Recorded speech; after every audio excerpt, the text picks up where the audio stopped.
Good morning. A very, very warm welcome to all of you lovely people. This is the start of our summit season, so it's the first summit of the season for us. So welcome those of you who've not been here before. This is our annual Climate and Energy Summit. We've been going at this for over a decade or more, and so we've always been pleased to have a range of different partners, and on this occasion, it's no different in terms of the list up there. My name is Dharmendra Kanani. I'm Chief Spokesperson and Chief Operating Officer at Friends of Europe, and I have the privilege to moderate the session with you today. Firstly, thank you for turning up. I think most people really underestimate that it's actually this end of the room that's important. This end of the room is really important, because if you weren't here, there will be no meaning to the conversation. So thank you for turning up. And I'm hoping that you will all be engaging, active, and really into the debate. I should warn you, if those of you haven't experienced me before, I will come and pick on you if you don't want to speak, or if you look at me, catch me in the eye. But I am gentle, I assure you, not ferocious in any way. It's just I'm really keen that what we do is have a good debate. You don't get this moment you don't get your 90 minutes or 2 hours back in your life, so let's make the most of it, as I keep on saying that. Otherwise, what's the point? So we have a whole raft of things for you this morning. And we've noted this is, as you see, a bold vision for climate neutrality and competitiveness, if you like. Words which everyone's talking about, but the way in which we find ourselves in the current context, it feels nigh on impossible.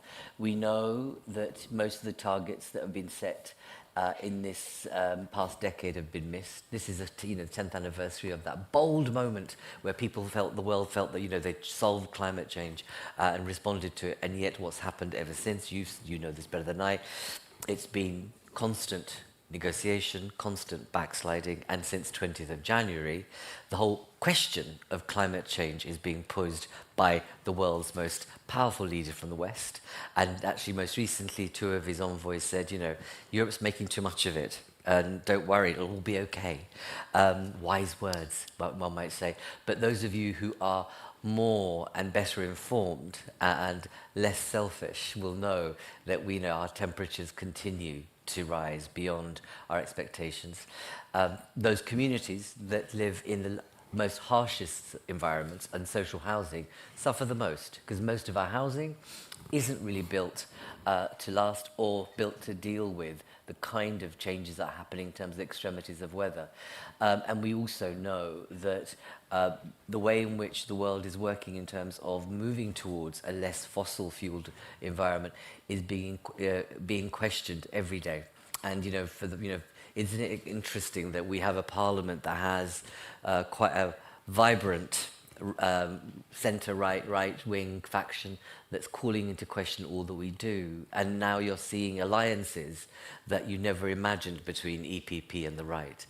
So everything's gone a bit topsy-turvy in our world, and I think that what we need to do is make sure that if we think about the safety of our environment, but in particularly communities at the harsh end of the impact of this change, but also if you think about future generations, there's a moment in time like this, like no other, where it feels like we're at a crossroads and all the signals are different, mostly red rather than green, and there's a confusion in the air as to which way to move. That has been caused by politicians in the main, and we know that those communities that are most vulnerable to being left out or feeling excluded are being preyed on through disinformation and misinformation by the right. So it's a heady mix. It's a really heady mix of what we do. And so what we have for you today is a mix of, as you can expect from Friends of Europe, we always have public, private, civil society actors in the room, because we believe that that's how you make better policy and better policy thinking, if you've got a more rounded perspective all the way around in terms of the issues. So you're able to, our entry points can be different, but obviously all of us are quite interested in making sure that this debate moves us forward or opens up the cleavages of the issues that we are confronted with.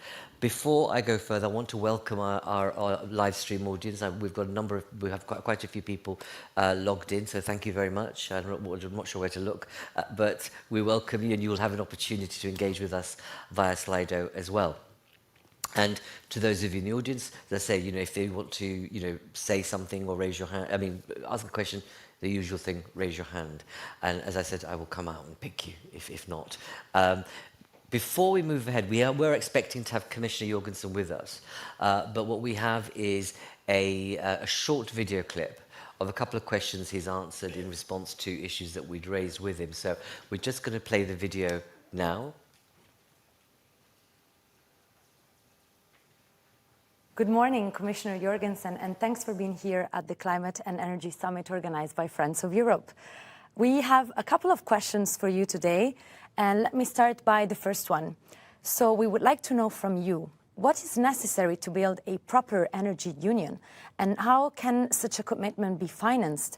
In other words, how can the EU make sure that renewable energy projects remain attractive for investors? Great. So first of all, it's good to be here. I've worked with Friends of Europe in different capacities for more than 20 years, since I was first elected member of the European Parliament, later as a minister, and now again as commissioner. So thank you so much for having me. So how do we build a genuine energy union? Well, it's a bit of a paradox that this beautiful union that we have, it started as a coal and steel union, so basically an energy union.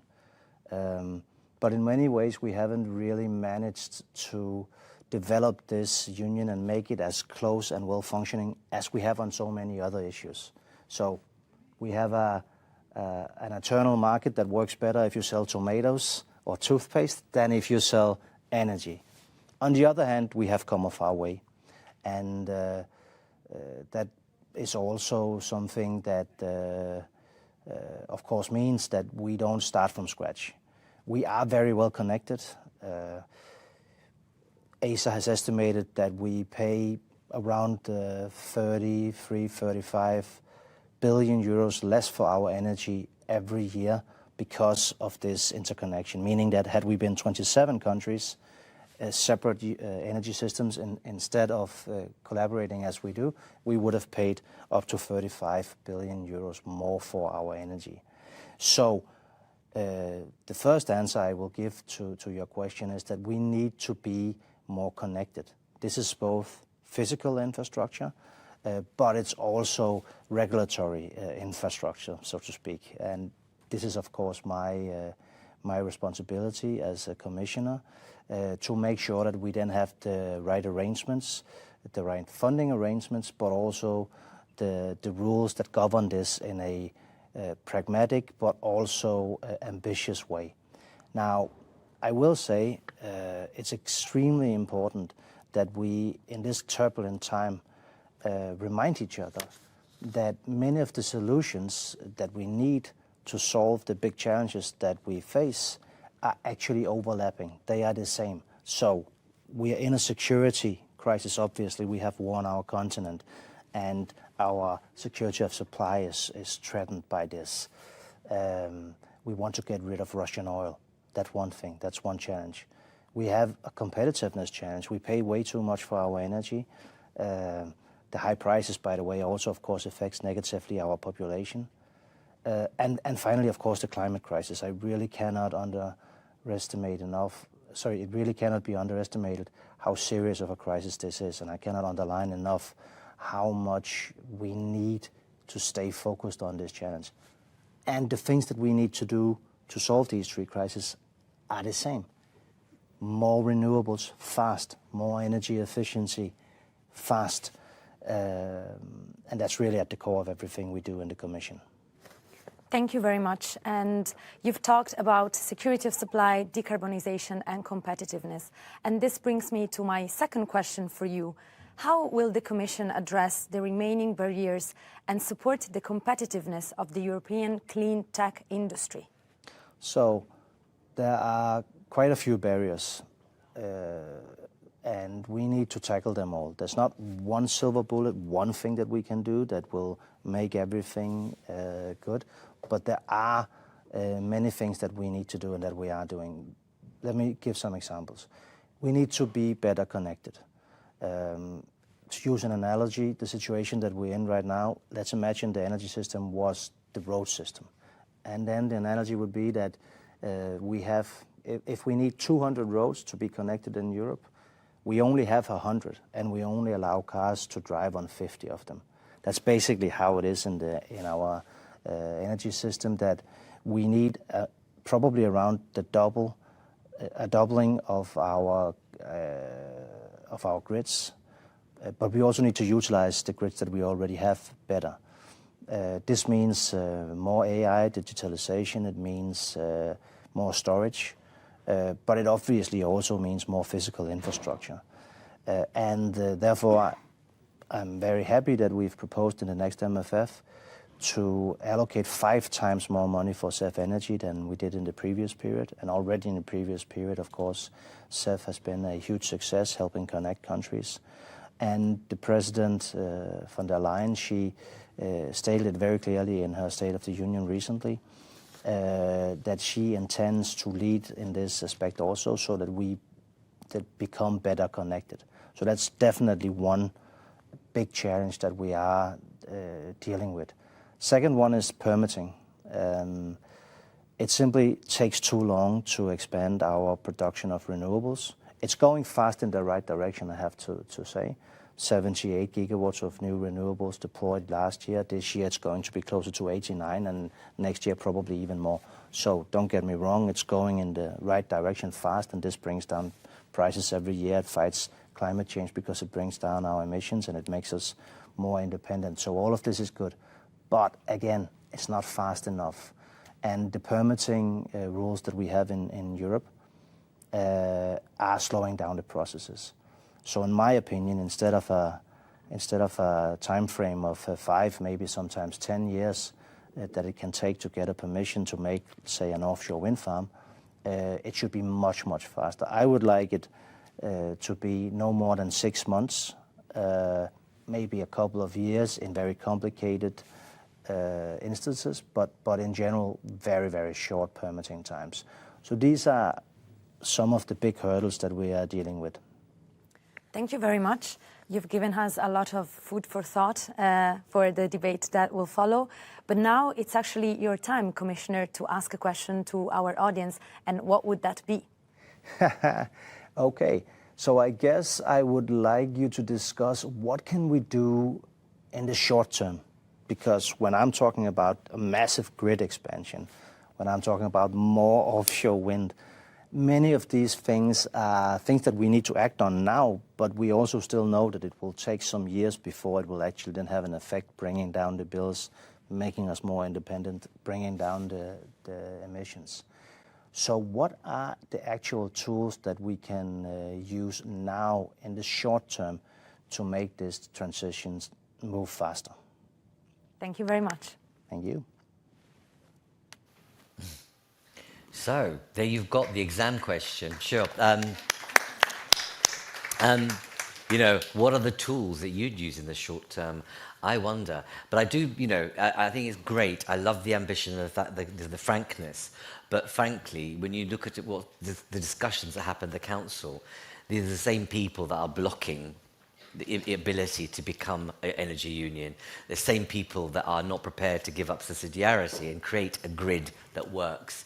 So at the same time, you've got this kind of wonderful, wonderful sense of policy packages, but actually at the end of the day, it's the council and the council of ministers and you know, especially the prime ministers from each member state that end up having a squabble and actually stop us from moving in the right direction.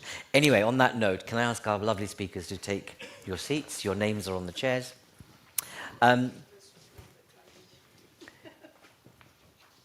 We've built this, you know, choices and politics of decarbonisation, a question of European growth, but it's a question of everything. To be honest with you, it's not just growth.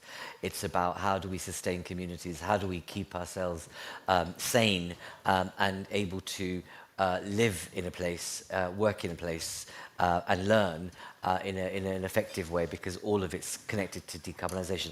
I want to bring this report to your attention.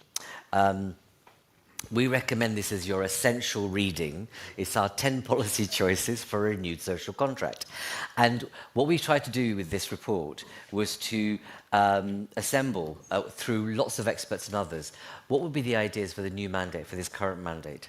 And the first one of the first ones in here is about use decarbonisation as a driver for all policy making, because if we don't decarbonise, the game's a bogey. we're not going to get anywhere. So on that note, it gives me great pleasure. We have an excellent panel. A word of warning, usually what I'd like to do is break up the panel and have conversations, but because we have a number here, you'll have to be patient. I'm sorry, I don't like doing that, but because there's 5 of you, and we'll run out of time, and we've got action-packed agenda for you by the time you're, toddling off home because you feel knackered, but hopefully well fed and well stimulated. But we've got classically private sector and civil society actors and others and members of parliament all ready for you. So I'm going to turn first to yourself. Michaela, thank you for being with us. Big, very significant energy company like others on the panel, but in particular, given what you've been doing.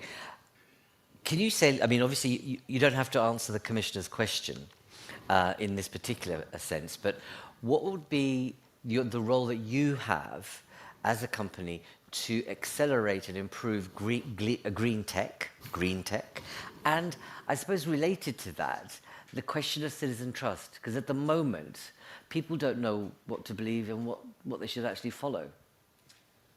Thank you very much, Dharmendra. Good morning, everyone. I will try at least to tackle one angle of also the question of Mr. Commissioner Jorgensson. It's not an easy question, but let me start, if you give me the privilege to start with some basic concepts that we were taught for decades in the energy sector, and probably most of you know it. Decarbonization, security of supply, affordability. These were always the 3 pillars. Probably we woke up nearly 3 years ago, saying that we took for granted 2 of them.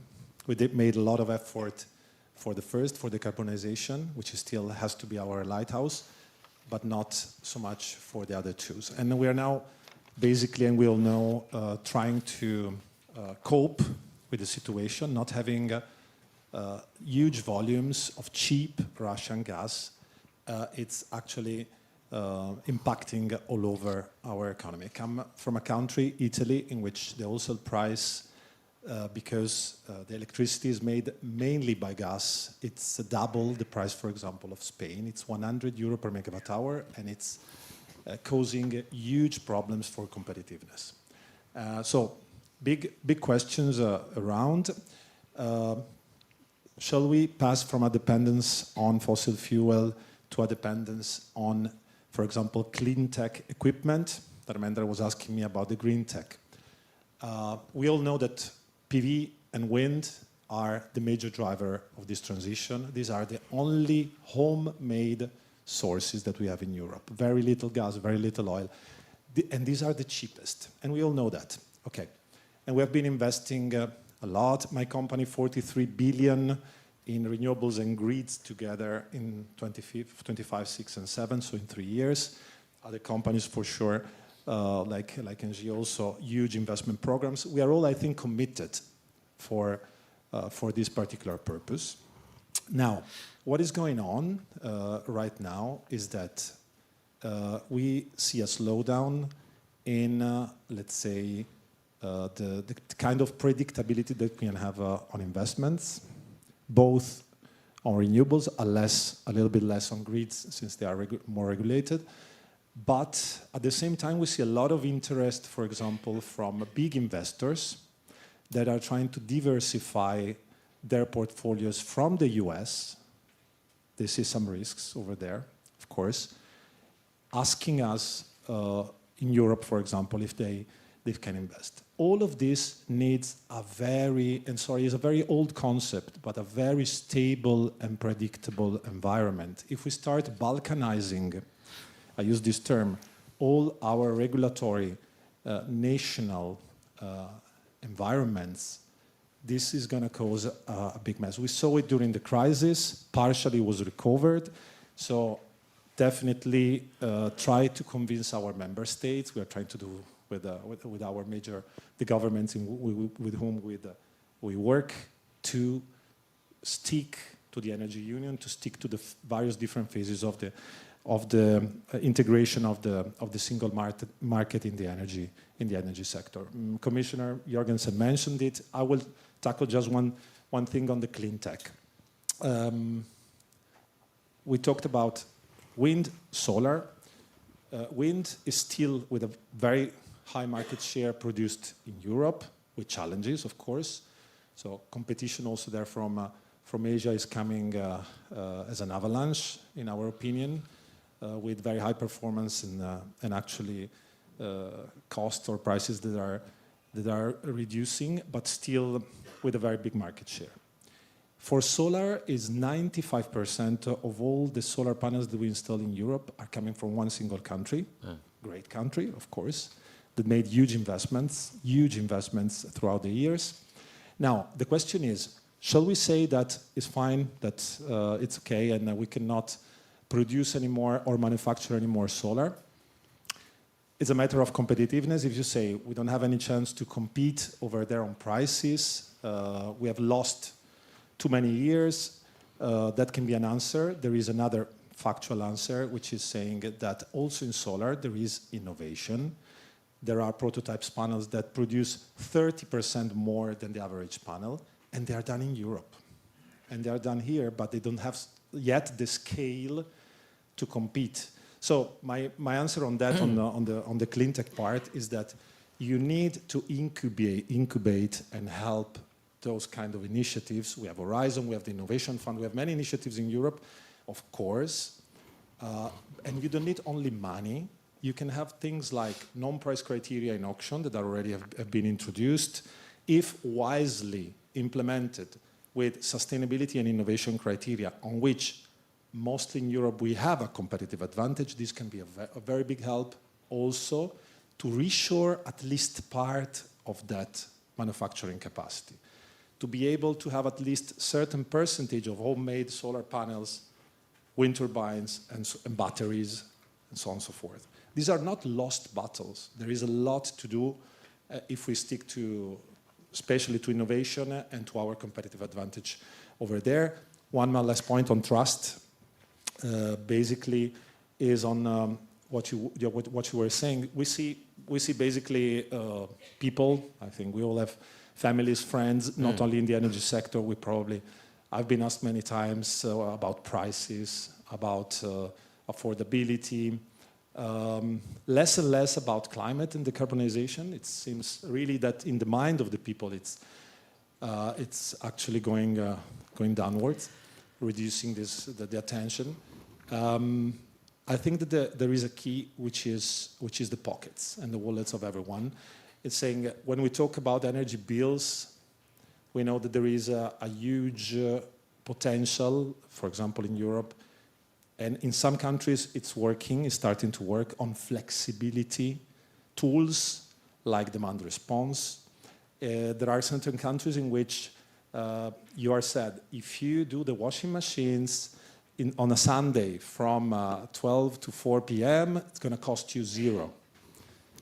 Because it's going to help the grids, because sometimes there is peak of production, and so on and so forth. I mean, if we don't link flexibility and incentives, clear incentives that are economical to that, I think we're going to lose very fast, very big opportunities over there.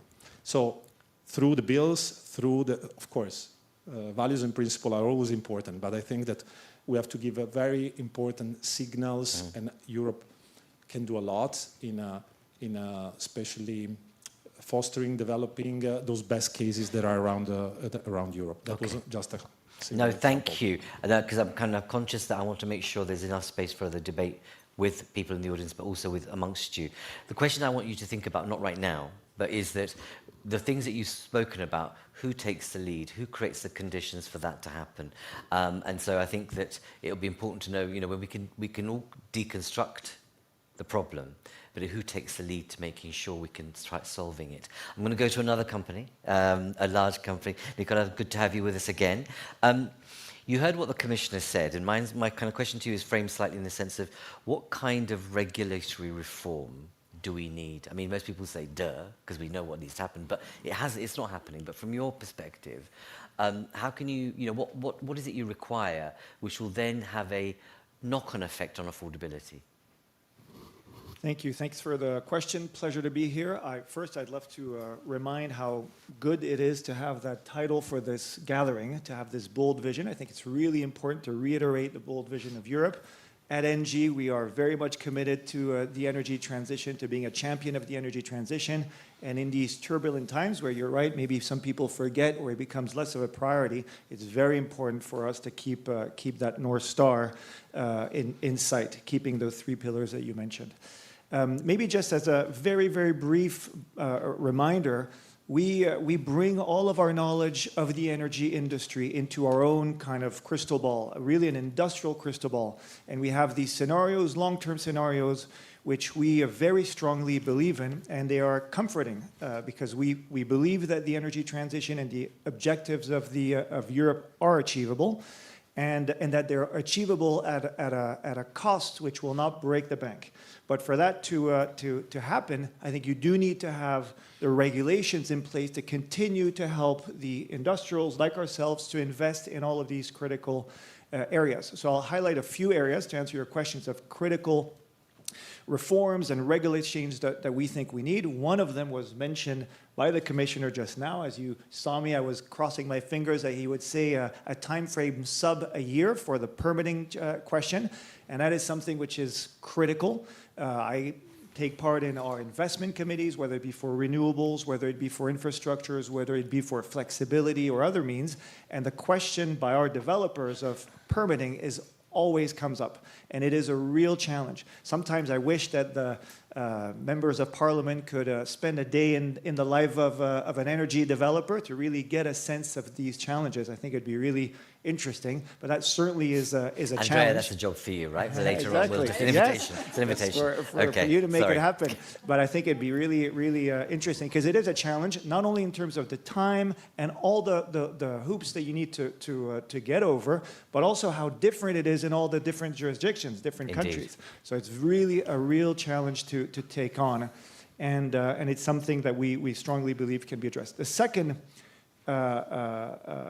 reform is really to double down on this notion of these predictable long-term investment frameworks for the energy transition. I think it's well in the debate. We know what are the three big families of levers: CFDs, PPAs, and capacity mechanisms, or maybe we should call them flexibility mechanisms.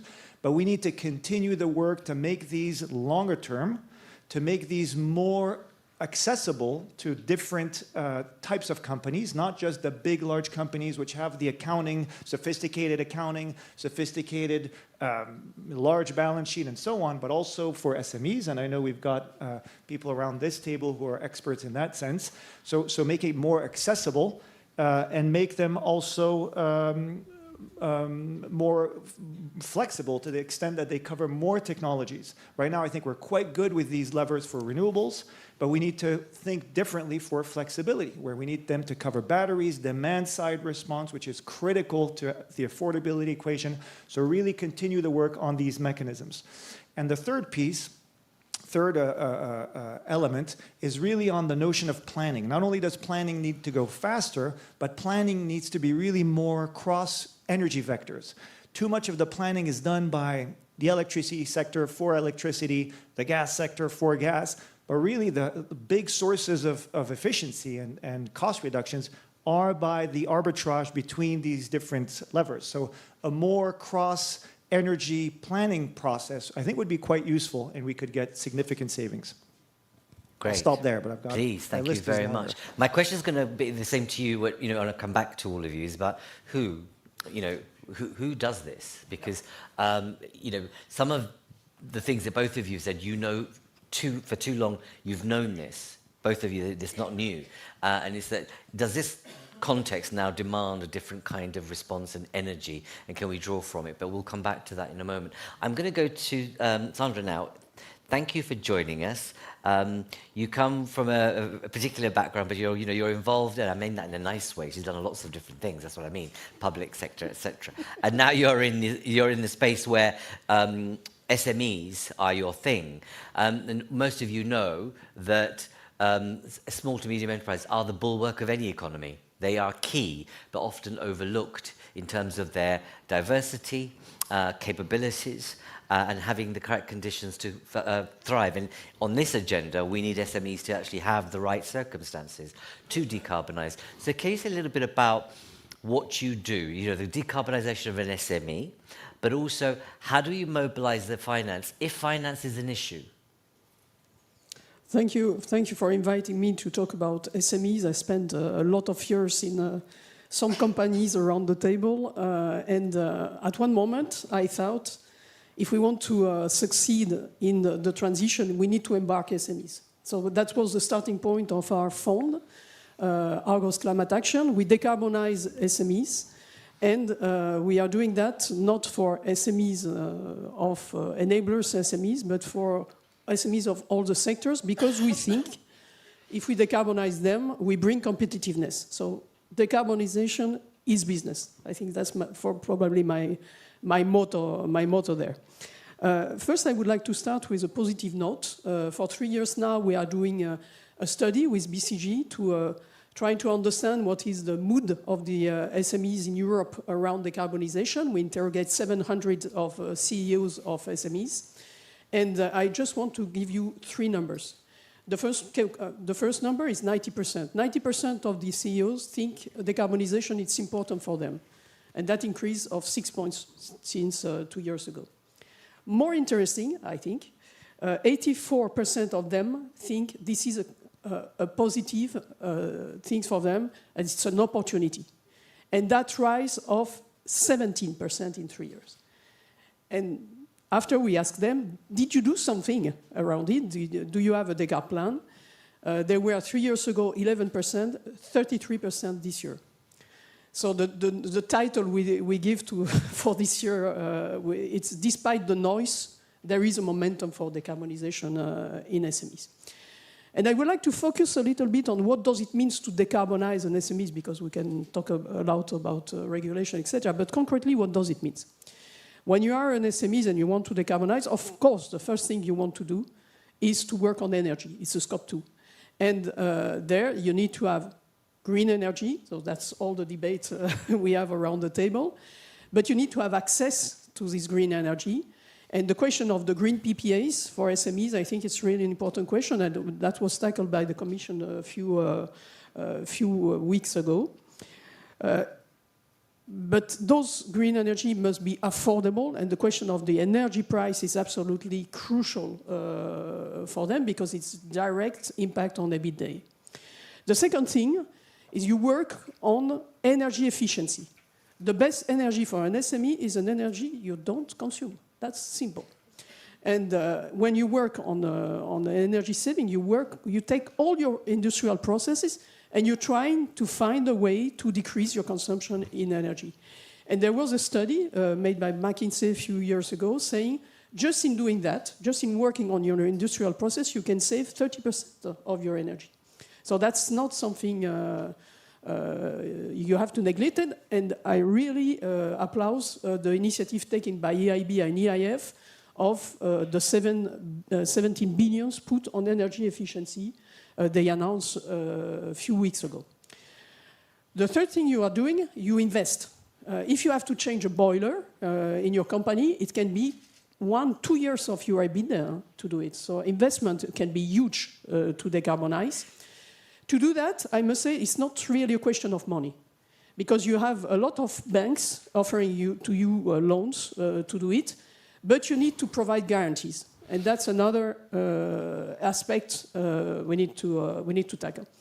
So probably there you can need some subsidies, but you see, my point is not to say we need subsidies. Huh? We need to have specific help on specific action, but not in general. And you need to have access to new technology. And for that, I think just having the knowledge of what happens in your sector is really important. And we have a very nice group, which is a Women Climate Leaders Network, launched by EIB and EIF. And it's a very diverse group, not in gender, but in nationalities and experience. And we tackle really this point in the capacity building for SMEs of the training and tools, and also in show-off why sustainability is something positive for SME. And I'm coming to my last point. If an SME is doing that, it's to gain in competitiveness. And why it's gaining on competitiveness? You cannot say you're more competitive because you can sell with a higher price. Nobody will pay for a decarb product today, higher price for a decarb product, to be frank. But at the same price, they take your product. And so when we interrogate the CEOs of companies saying, why are you launching your decarbonization strategy? They say, 51% of my B2C clients ask for it, but 62% of my B2B clients ask for it. And I think this question of creating a supply chain and to having an integrated model which is decarbonized, it's absolutely key because, of course, to decarbonize, you need to have access to a product which is decarbonized. And I want just to conclude on something. What is really nice in what I'm doing every day is seeing an SME where you motivate the people inside the company because you offer them a new project, and this project is a green project. And I can really tell you it's working, and I'm very proud of it. Thank you. Great, thank you very much. So nice that you have joy every day in your work, clearly. We envy you. Sandra, I'm not, again, I'm preempting something which I'll come back to. You need to define what you mean by an SME. Because, you know, what scale are you talking about? Because an SME can be a family-run business downtown, and they aren't the people you're talking about. I'm not asking you to answer that question right now, but I think it's really important to understand because it's variable, and we know that the vast majority of SMEs are on the small side. They're not on the big side, right? And I think that it's important to understand that you're talking about potentially the big side, but you can answer that question later. But thank you very much, a really important perspective. I'm now going to move to a Minister of State. We have the Polish Minister of State on climate and energy. Chris, thank you for being here. This man's got the coolest trainers, right? If you, I'm really coveting them. Thank you for being with us. Chris, you're always interacting with other colleagues in your peer group across the EU. And so you've got a kind of ear to how people are responding, feeling, and thinking about decarbonisation. From your perspective, Chris, what are the main challenges and barriers that you think we need to be thinking about now? And I suppose, and then how do we move the dial on it? So that question from the Commissioner is that, what would you do in the short term? Come to that in a moment, but first, what do you think are the kind of main challenges and barriers in the decarbonisation agenda that you're gleaning? Thanks. First, thanks for having me here, and it's always fantastic, especially being invited by Friends of Europe. I feel myself as one, so thanks a lot. I also think that, Friends of Europe are like elves from the Lord of the Rings. We are a shrinking bunch, so we should, try to, cooperate better. I just wanted to. It's a good question. I just wanted to make 2 points. I think to that. One is how you make sure that you get a buy-in from industry, and these are fantastic figures that that SMEs are feeling that they are keen to move.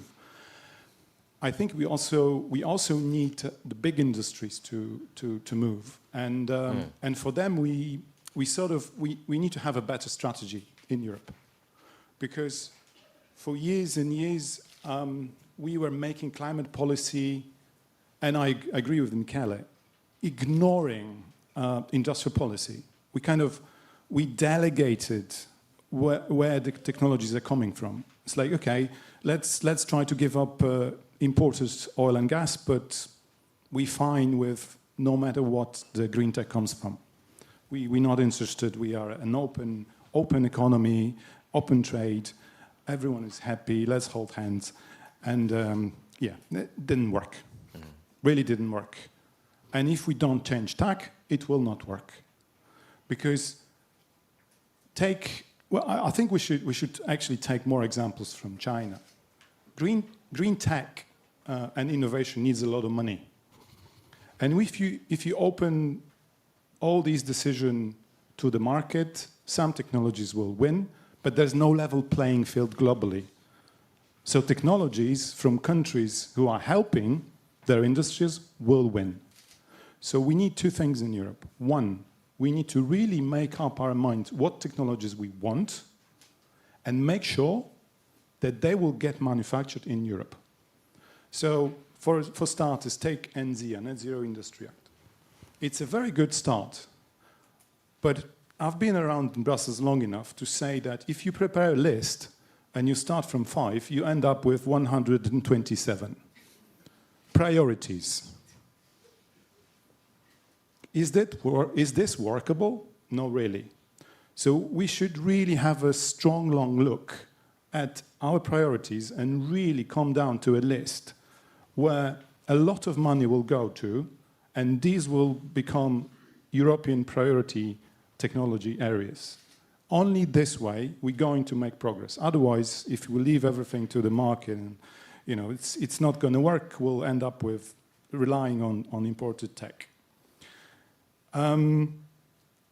So I really need that. I really think that we need NZIA omnibus at least, and we also need a different approach in terms of trade policy, because we are not assertive enough. The world has changed, and DG Trade, part of the European Commission, I think they still live in 20th century when we have the world that is flat. No, the world is not flat anymore. And I would love it to be flat, but that's the facts. And we should go with the facts and make sure that our industries are at least sufficiently protected. So we need to really get our trade policy up to the times we're facing. And your second question on citizens, I think it's an absolute priority to bring the citizens on board, because the sheer challenge of decarbonizing economy is falling on the citizens. In the first kind of phase, for me, that was the first phase of decarbonization, was ETS1. So we imposed carbon costs on big industries. Of course, price trickled down to consumers, but no one really associated decarbonization with ETS and what have you. So that was easy. That was low-hanging fruit. Now we're moving to ETS2, and this is something that will affect directly our bills. And of course, people understand well the language of carrots, the carrot language, if you will. Yes, we should communicate with the people, showing them the benefits of decarbonization. But in psychology, people value loss twice as much as gain. So we're going to take them the combustion engine. They know it. It's shit, but they know it. Many of you drive combustion engine cars. I used to drive one. But electric is much better. But we are taking away something from the people. Gas heating, very good, very clean. But still, we're taking it away from them. So there's a lot of things we are going to take away from the people. So we need to better communicate the advantages of new things, and also the new products need to be better. So it's not really a loss, but a gain. What we could do in 6 months? Well, we could prepare a couple of omnibuses, because what we are good in Europe, we are good in regulating. So let's try to learn to simplify. I think that's the first step, and it could be done in 6 months. Thank you. Let's not forget what happened during COVID. Okay, it was a moment of adversity, but our ability to work at speed, scale, and do things quite dramatically was quite significant. But obviously, we all felt an existential crisis, and we're all going to kind of go down the tube. But how do you bottle that as a mindset to operate now? Many questions, I'm sure, from the audience. If not, I have. But I'll come back to you on that. It's really interesting to know whether your peer group share your view, because you meet with other environment ministers across Europe, and whether actually the kind of approach which is refreshing and thoughtful and very direct is shared by others in and across the member states. I'm going to go to our parliamentarian. Last but not least, Andrea, thank you for being with us again. You sit on the committee for industry research, etc. You've heard what others have said. We have a citizen engagement lab unit at the Friends of Europe, and we canvass and engage with thousands of citizens, okay? We have done so for many years, but in particular recently we've been looking quite deep into their souls by having deliberative workshops and conversations. And what's interesting is, regardless of age, across the breadth of member states, people believe in the importance of doing something on climate. They actually think the solutions are there. They just don't trust politicians and the private sector to do the right thing, unfortunately. And so I think there's an issue here about how does the politics of decarbonisation make it real and trustworthy. But from your point of view, what would you prioritise, or what do you think are the things that you heard from the Minister saying, I think back these three and just go for it? Is that a similar kind of approach to you want to advocate or advocating at the committee? Speak your mind. Well, first of all, thank you very much for having me. And I would like to follow up on the earlier speaker. You know, it really is important that we put the emphasis on the ambition in this area. And that's why I really would like to state at the beginning that there is not a sign of a doubt that EPP is supporting climate policies in Europe, and that we're certainly not having any alliances with extreme wings on the left or the right to counter this. There is a clear commitment, because we do understand that this is what Europe needs. And as you said, you're listening closely to the people, and that's exactly the job that we are having as parliamentarians, to be close to the people and to represent the people. And that's why I was very thankful for Chris' comments on what people are expecting from politics in areas and times where trust has been lost. So what people are expecting is low heating bills, they're expecting low energy bills, they're expecting fast, fair, tangible issues. And that's why this question that was posed by Commissioner Jorgensson was so important, saying, what can we do short term? Europe doesn't have much time. There's many anti-European forces, not many friends of Europe, that do not want this project to succeed. And that's the pressure that we as politicians face. And that's why we are pushing hard towards climate policies. And if you looked into the internet, the EPP has currently a call out there for feedback on the climate, the energy omnibus, responding to, you know, your sort of priority needs to say, we really need to make things faster and better. The second point I really think is very important is prioritizing. It was said before, if we continue sort of doing everything and nothing, Europe will not move forward. We have to very strategically look into where are the markets, which technologies are in the lead in those markets, where can Europe catch up, and where does Europe still have a competitive advantage? And this is the areas that we really need to go into, prioritize the NCIA, and try to focus our energy on. This also means to me that we have to look into the question of deregulating those areas where we have focused extremely on one area while they're neglecting and not providing for pathways in other areas. An example, there's a lot of talk about electrification, and rightly so, because this will be the bulk of the energy reform and reformation we have. However, there's many other sources of energy where I sense a sort of either fatigue or neglect on a European level. If you look into the hydrogen bubble, there is now a lot of fatigue on how we're going. Just now, I missed it, it's going to be a vote on the Delegated Act on Low Carbon Hydrogen in the ITER committee. So this is an important area. How do we really make sure that the pathway also to alternative gases is open in Europe? I just came back from a breakfast on the question of biomethane, biogas.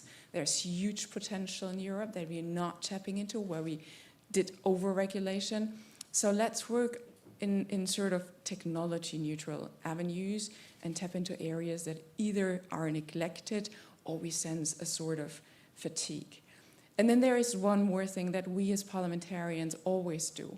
We talk to the people, and we are not just specialists. I'm not an energy developer yet. So basically, I speak to every single area in people. And what my impression is after a year in Brussels is we have a lot of silos. So everyone is pushing forward their omnibus, they're pushing forward their ideas, but there's very few and little cross-thinking that's being done. Just last night, I was meeting with data center associations, AI factory, gigafactory people on the one hand side, and hydrogen people on the other hand side. And we have to learn to think connected. how and can we foster, what role can data centers play, what can energy-intensive industries play in pushing market and new sources of energy. And I think if we do this sort of out-of-the-box thinking, connect various challenges we have in Europe, that's going to lead the pathway. Because eventually, people need to feel we're not just taking away the heating sources, we're not taking away the cars, but we are actually improving their lives, and electricity lines are not going up. And this is, I think, the biggest challenge at this very moment in time. I was making a clear commitment to decarbonization and sustainability, but the issue of affordability and energy security, and I'm negotiating the phase out of Russian gas for the EPP, that's also priorities that we have to face on. And squaring that triangle somehow is, I think, the biggest challenge Europe right now faces. Thank you very much.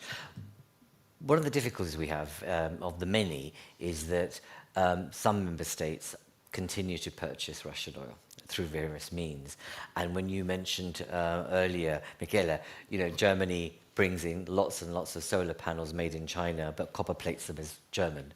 And it's happening all the time. So there's something about kind of truth and dare, the politics that needs to happen, in the sense that at some point we need to get a grip that time is now, and we haven't got the luxury to wait and think in kind of classic EU style that things will be okay.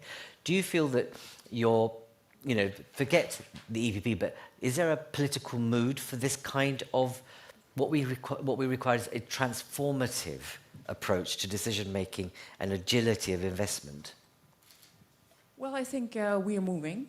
I'd love to see politicians moving slightly faster on this, but this is a question of compromise. I do believe in democratic processes, and we need compromises that take along every 27 member states, and we need to take all the democratic groups. So, of course, it's difficult. You were mentioning some of the debates that we are having from one dependency into the other dependency, various, regulatory approaches where our groups differ tremendously. But in general, I would say we are moving, but we are not moving fast enough. And especially in Parliament, I think we need to really speed up the processes to go towards better policy making. Thank you very much. The time is yours to raise questions. You could be responding to what the Commissioner said, or anything you've heard from the panelists here. We have one eager contender already. Great. Oh, 2. Wow, 3. And I'm not having to pull out women versus all men answering, so it's great. So can I have the mic here? This gentleman, as usual, please do introduce yourself and whether it's a question to a particular person. Who was the other? There was another lady over there, great, and then lady over there. So wonderful. Please. Thank you. My name is Sébastien Garnier, working for AXA Consultants. So my question is, we talked about geopolitics as well, and DG Trade was mentioned. And I want to try to answer one of the questions, actually. What can we do within 6 months? And who should be leading this? I think you asked that.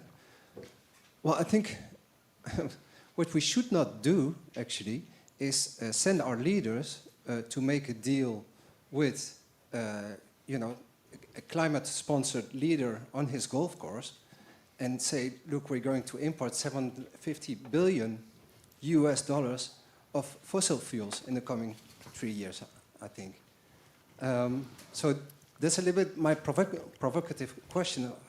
How did you react to that deal, and is it in any way, sending the right signals to Europe and clean tech investments?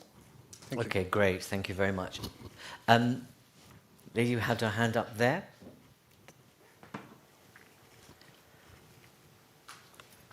Thank you very much. I'm Angelika Podmögele from the Greens in the European Committee of the Regions. And first of all, I would like to thank you very much for this really very interesting panel and debate. I was wondering whether there is an elephant in the room. Mrs. Wexler came closest to the energy neutrality. I was wondering, nobody of you mentioned nuclear power. Even so, there is tendency in some of the member states to invest in nuclear power or not to abandon it, so to say it like this.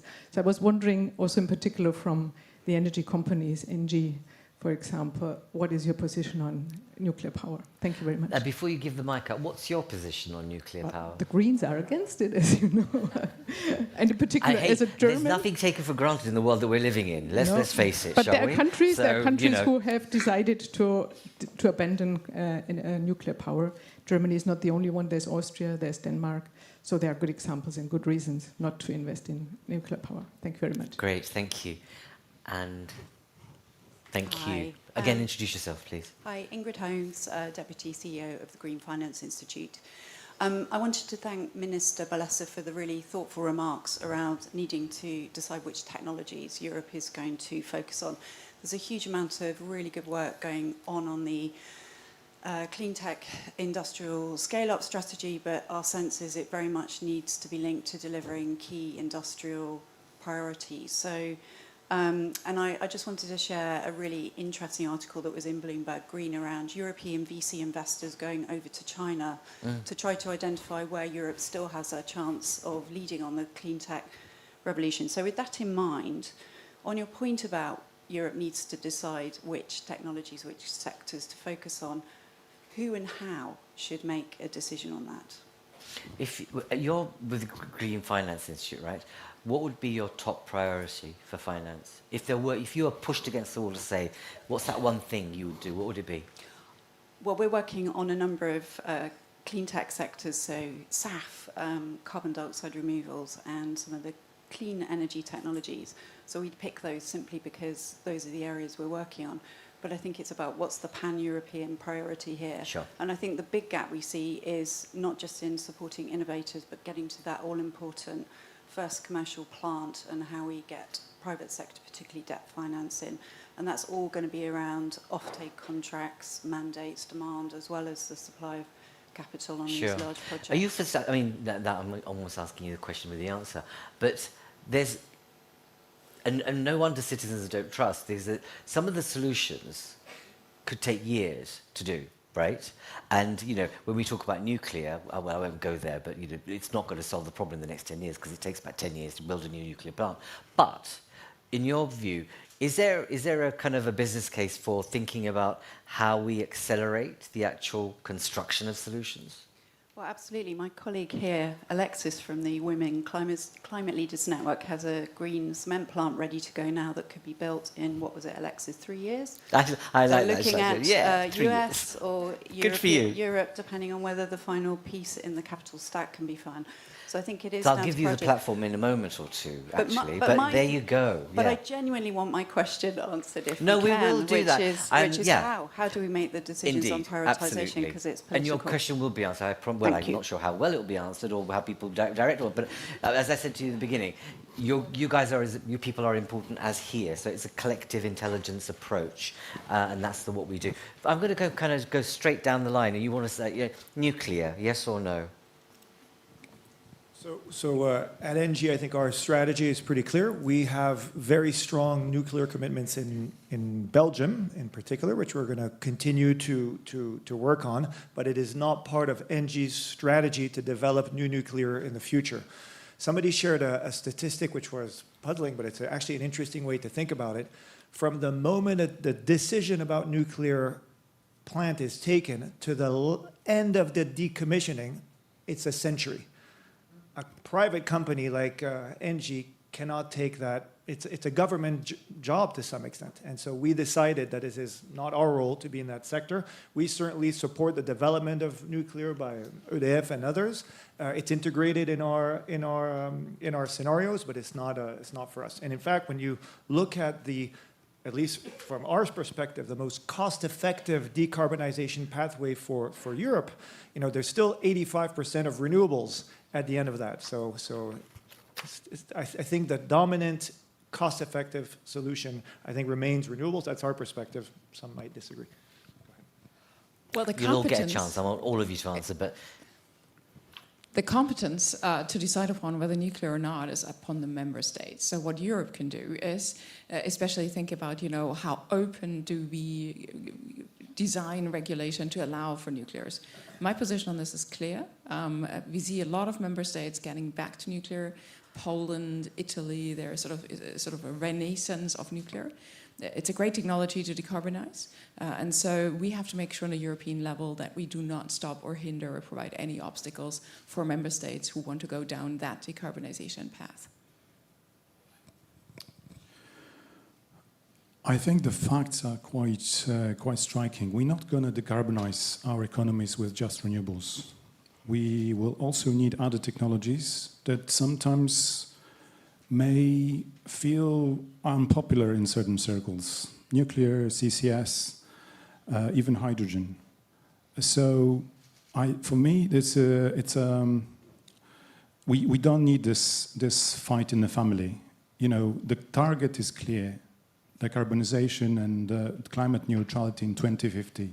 How you get there, it's your decision. Interesting reaction from a politician. There you go. I'll come back to you. It can be strange for me to answer to this question, but I was in a panel on Friday talking about, it was a panel of industrials, and I had to make the bridge between Europe and US, and it was about nuclear. And I was astonished by the effort made in the US to relaunch the nuclear program, not only the big reactors, but also the small one, to face, for instance, the demand of the data centers. And that was very astonishing for me. And in the room, after there was another panel on nuclear in France, you can imagine the tone. And there was Cédric Lewandowski. Cédric is a guy who is in charge of nuclear in EDF. And he said, okay, we can talk about nuclear, but my main problem for me is competencies. I don't have the people capable today to build new nuclear reactors like that. I need time, we need, etc. So yes, nuclear is an elephant in the room, but it's there. It's part of the decarbonization. I was CEO of a gas company, so you can imagine that I'm not necessarily the big fan of nuclear a few years ago, but I have to admit this is part of the framework. But today, the nuclear is not a solution for today. And we need to face the transformation on the next year. And there is no energy transition without combination of the source of energy, of the use of this energy, and of the networks. And I think the other elephant in the room are the networks. Great, and thank you for being quite direct, because, no, let me pause. Let you answer the question. Nuclear or not? Nuclear or not? Let me give you an economic perspective. Okay. For countries that have nuclear, even let's say 10, 15, 20%, 20% is in Spain, for example, together with renewables, in terms of prices in the energy mix, they're achieving the best of all Europe, 55, 60 euro per megawatt hour. It's not the only factor, but it's the major driver for those who have it. On the other side, build new nuclear. Existing technologies, you have the facts on the table. You have 3 projects in Europe, dozens in the rest of the world. 3 projects that were completed nowadays, if I take apart UK, where Mochovce in Slovakia, Flamanville in France, and Olkiluoto in Finland. They took all of them around 15 years. Exactly. Okay, then they last for decades, at least 60 years of operation, providing a lot of benefits. But if we are providing short-term, let's say, I try to give us short-term questions, that kind of existing nuclear is probably not the major answer. On the contrary, there is a very dynamic, very interesting SMR world, AMR world, in which for the first time in decades you see a lot of dynamics in new technologies, in different projects that are competing to each other. I think it's necessary for every company to study it, to look at it, if they are really safe. That's a very important topic, of course, when you're talking about nuclear, but we have a great safety record in Europe for nuclear reactors. If they are safe and they provide economic benefits, we have to study and we have to invest in scouting and understanding. If there will be a solution, we are talking 2035, 2040, But for the short term, we know the other sources are absolutely I'm glad you most said that, important. because we know how long it takes and how much money, and and it doesn't provide an immediate result for sure. And I just could say that when we think about energy mixes, imagine if the Commission took the boldest step and said we are going to absolutely create the largest offshore wind farms across every coastline and make connections with Africa and build a major battery plant as well as solar panel kind of size of the village. We could do things which are that great if we wanted to. And therefore you could speed up the cost versus decarbonisation ratio, but personal view in that regard. Chris, can I ask you to respond to the question about who and how in terms of priorities? Sure, I'll try. Yeah. So for me, Net Zero Industry Act is a good start because there's a list of priority technologies. As I said, for me, the list is too long. We always end up with lists that everyone's happy with. I think that's the main source, for me at least, the main source of over-regulation, because we start with ambitious objectives, sitting down, and then we end up with useless reports by member states and companies, and there's more paperwork than anything else. So now I would really shrink the list into priority areas and give more European money to these technologies, to these priority areas. Because for me, relaxing state aid rules, it's actually creating another field where we fight within the European family. Because some countries have a limited fiscal space, some have not. So they have kind of this feeling that they have an advantage to put more state aid into certain areas. So for me, more European money and a very short list of technologies, say 5.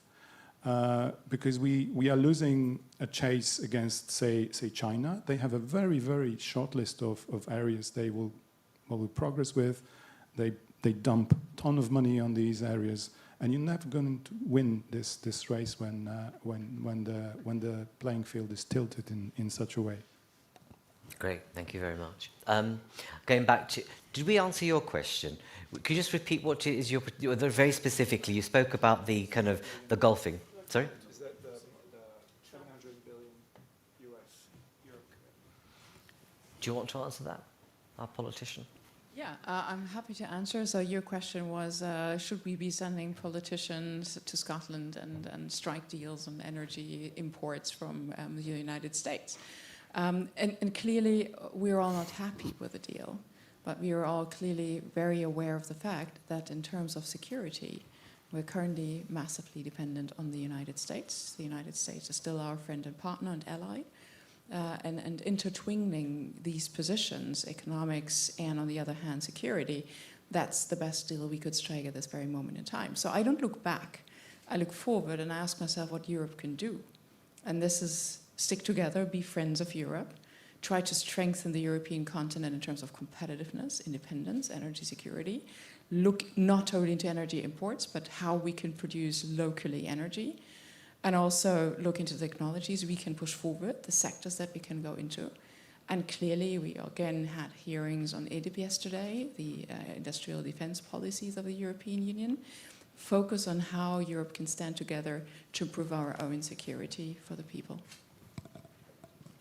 Great, thank you very much. Add, of course. A couple of sentences, because I second what you have said, but also I think we must be very clear that we've been dealt a very bad hand in terms of, imports of energy. And priority number one for us in Europe today is getting rid of Russian oil and gas. It will come with a cost, maybe some bad deals, but this is, as I said, we've been dealt a very bad hand. And sometimes we'll have to just, face the reality, short term, get rid of Russian fuels, and long term, getting rid of all the imported fossil fuels. But one at a time. But Chris, whilst you've got the microphone, one thing about history is to learn from it, right? At the time, when Gazprom and all the stuff was, about Russian energy supply, the Commission was warned, don't just sell your soul to one devil. There are multiple things you should be doing.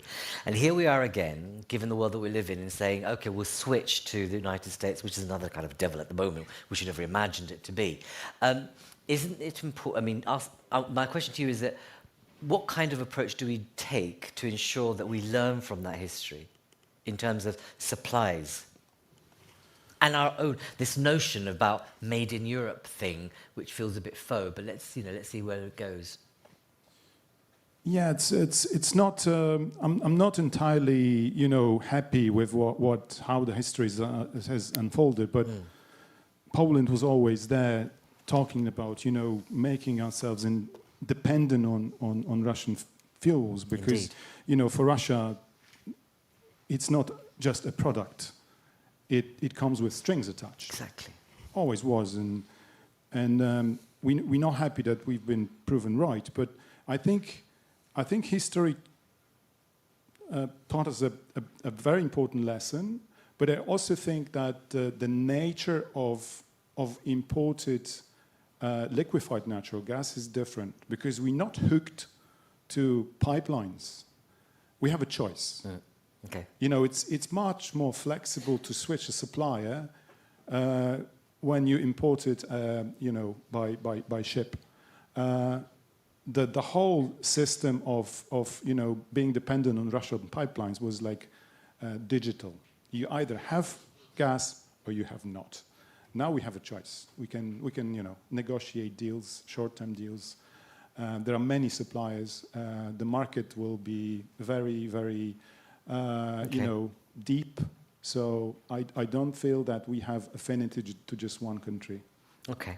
I suppose it's not an elephant, it's just the reality that we have member states still buying Russian oil. And, we don't seem to have any process to be able to say, thou shalt not do that, or the consequence is. And that's one of the issues in terms of how we move in the one direction collectively. I know some other hands were up. Ah, excellent. Can I have the mic here? So we have first lady here. The cement woman idea, right? Excellent. Please introduce yourself. I've now been renamed the Cement Lady.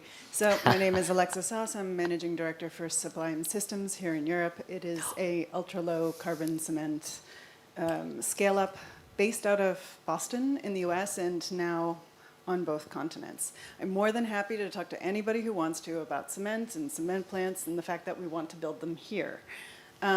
My question was different, which is, within the panel and a lot of the controversy seems to be around specific technologies that quite frankly will fit into somewhat less than 20% of our energy supply. And as you so wonderfully spoke about, is that the vast bulk that can move quickly and that we can do fast right now is in improving the connection in grids and changing the market systems for electricity such that the prices sink, in using DERs, in using response mechanisms. And that's 80 to 90% of solving the problem. So my question is, and you'll notice there's a bunch of the EIB Women Climate Leaders group in the network here.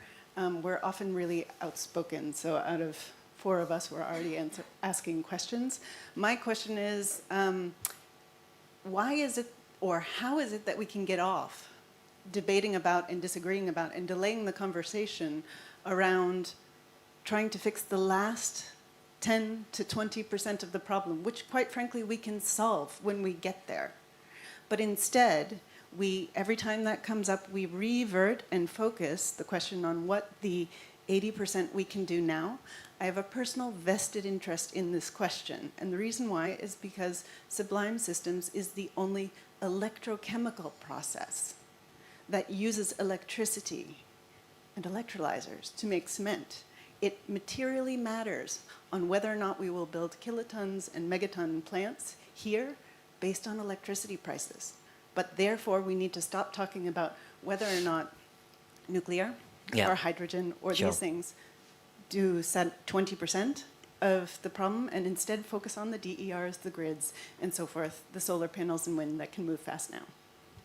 Do you think it's a matter of ignorance or politics? Okay, you don't want to answer that question, do you? All right, because you're looking for investment. And I'll come back to you in terms of whether you really do want to move here and what that would require. Please do. Yeah, yes, a general question. There is one permanent source of natural energy in Europe, which is not so much exploited, is the geothermal energy. It's not really, I know it's expensive, it's not that easy, it's not make it things, but why is it not more efforts to develop this permanent source of natural energy in Europe? And again, to you, sir, do you think it's ignorance or politics, or is it cost? The reason why we don't have that conversation. What's from your personal view? But like in any sector, we have to invest in research to understand better how we could be developed, of course. So it could be again, lack of awareness. It should be again a close relationship between the Commission, the political institution, and also the so-called free market, which is more supple to make it happen. Thank you. Gentleman here, just at the front. Again, do introduce yourself. Thank you. Frédéric Simon from Carbon Pulse. A question about climate, because there is a debate going on right now about the 2040 objectives and how much of that should be domestic only. So there's the 90% figure on the table, which is effectively 87% because of the international credits, domestic. Some are arguing for a lower domestic target. Chris, you mentioned 83% being the maximum that Poland can agree to. I'd like to hear the panelists' views on this. Does it actually even matter whether we have 85 or 90 or 80? And what would you prefer to see happen instead? I'm not here to have views. Come on, you're Carbon Pulse, you have a view. I'm sometimes wondering, you know, whether the targets do help or not. Yeah, okay, great, thank you very much. I'll take our energy companies first. Nicola, why not focus on the 10% rather than focusing on, you know, things which feel insurmountable in long term? That's that question over there. Yeah, I think it's a great question, and I really appreciate there is a bit of a myopia in this world where we do tend to just focus on the near-term solution. That's why it's very important to look at the end game and realize that you need to take action right now for the solutions that are going to be needed down the road. And in fact, when we look at this trajectory, we actually have quite high confidence that the 2030 objectives are achievable. You know, we think we're going to be within a few % of hitting them, which is, frankly, when it came out a few years ago, that was a long order. So that's good news.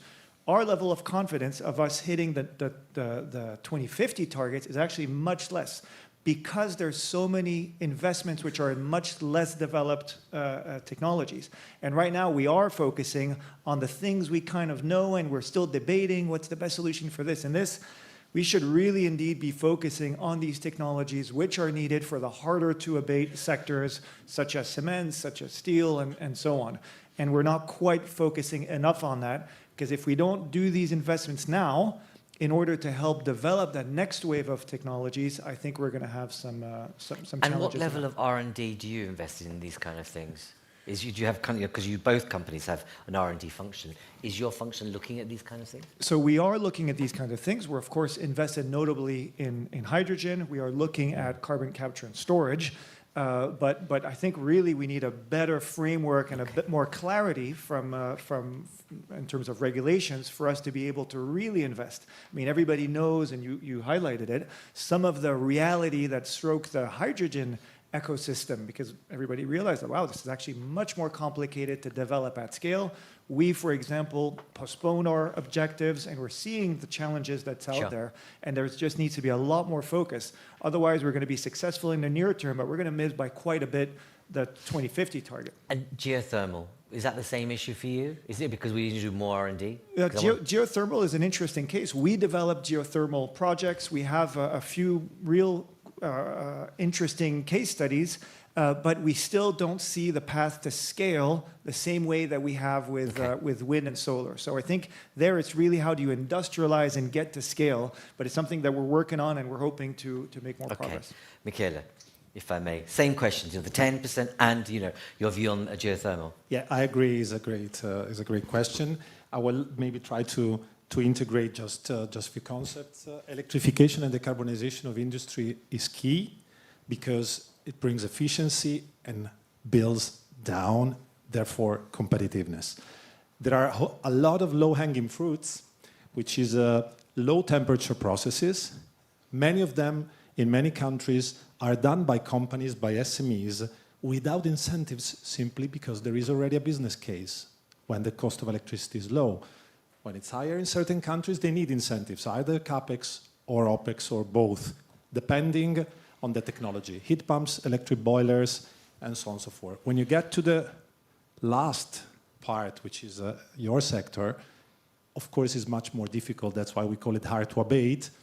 And I totally agree with Nicolas. There are already in place technologies, not mature enough sometimes in terms of a business case and economics. They need higher incentives, and we need to start right now to put them into the equation.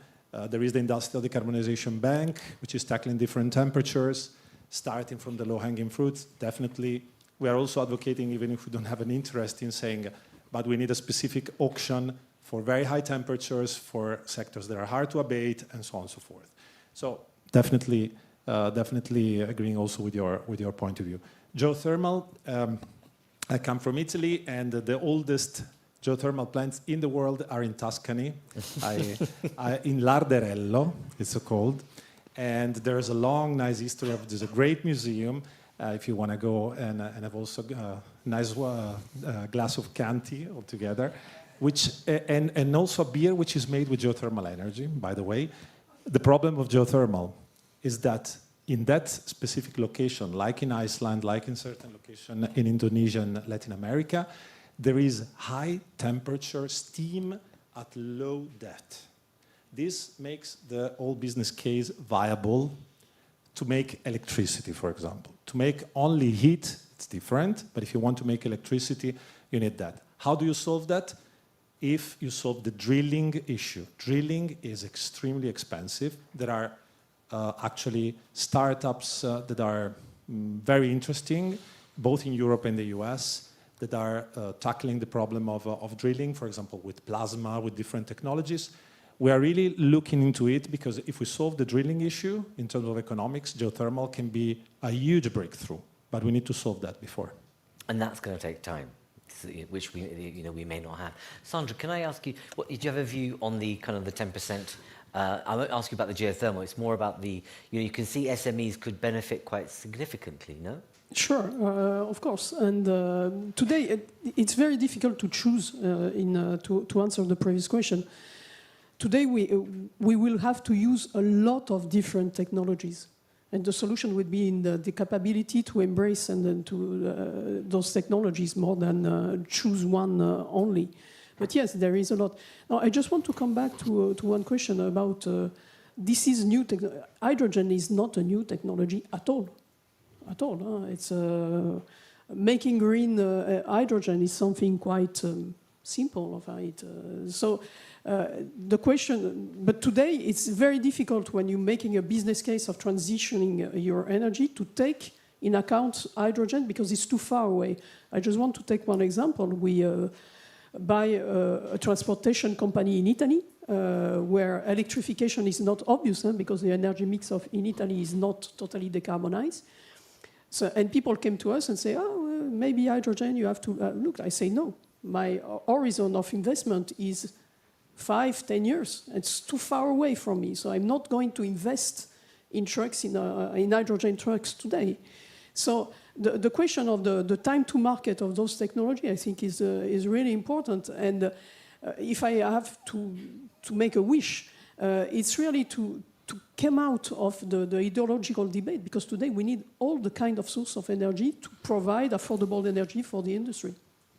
But Do you know, given your sector, you know, in the sense that there are energy companies that kind of fund infrastructure, but SMEs will bear the brunt of extreme climate change and climate and weathers.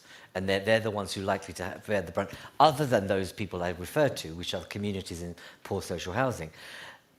Do you feel that kind of we have the time to be pondering on some of this? And isn't there a sense that we need to have a greater sense of urgency to then pick the things we need to do very quickly? No, we don't have time. Sincerely, we don't have time. I don't know, I have daughters. Every day they're telling me, see the planet you give to us.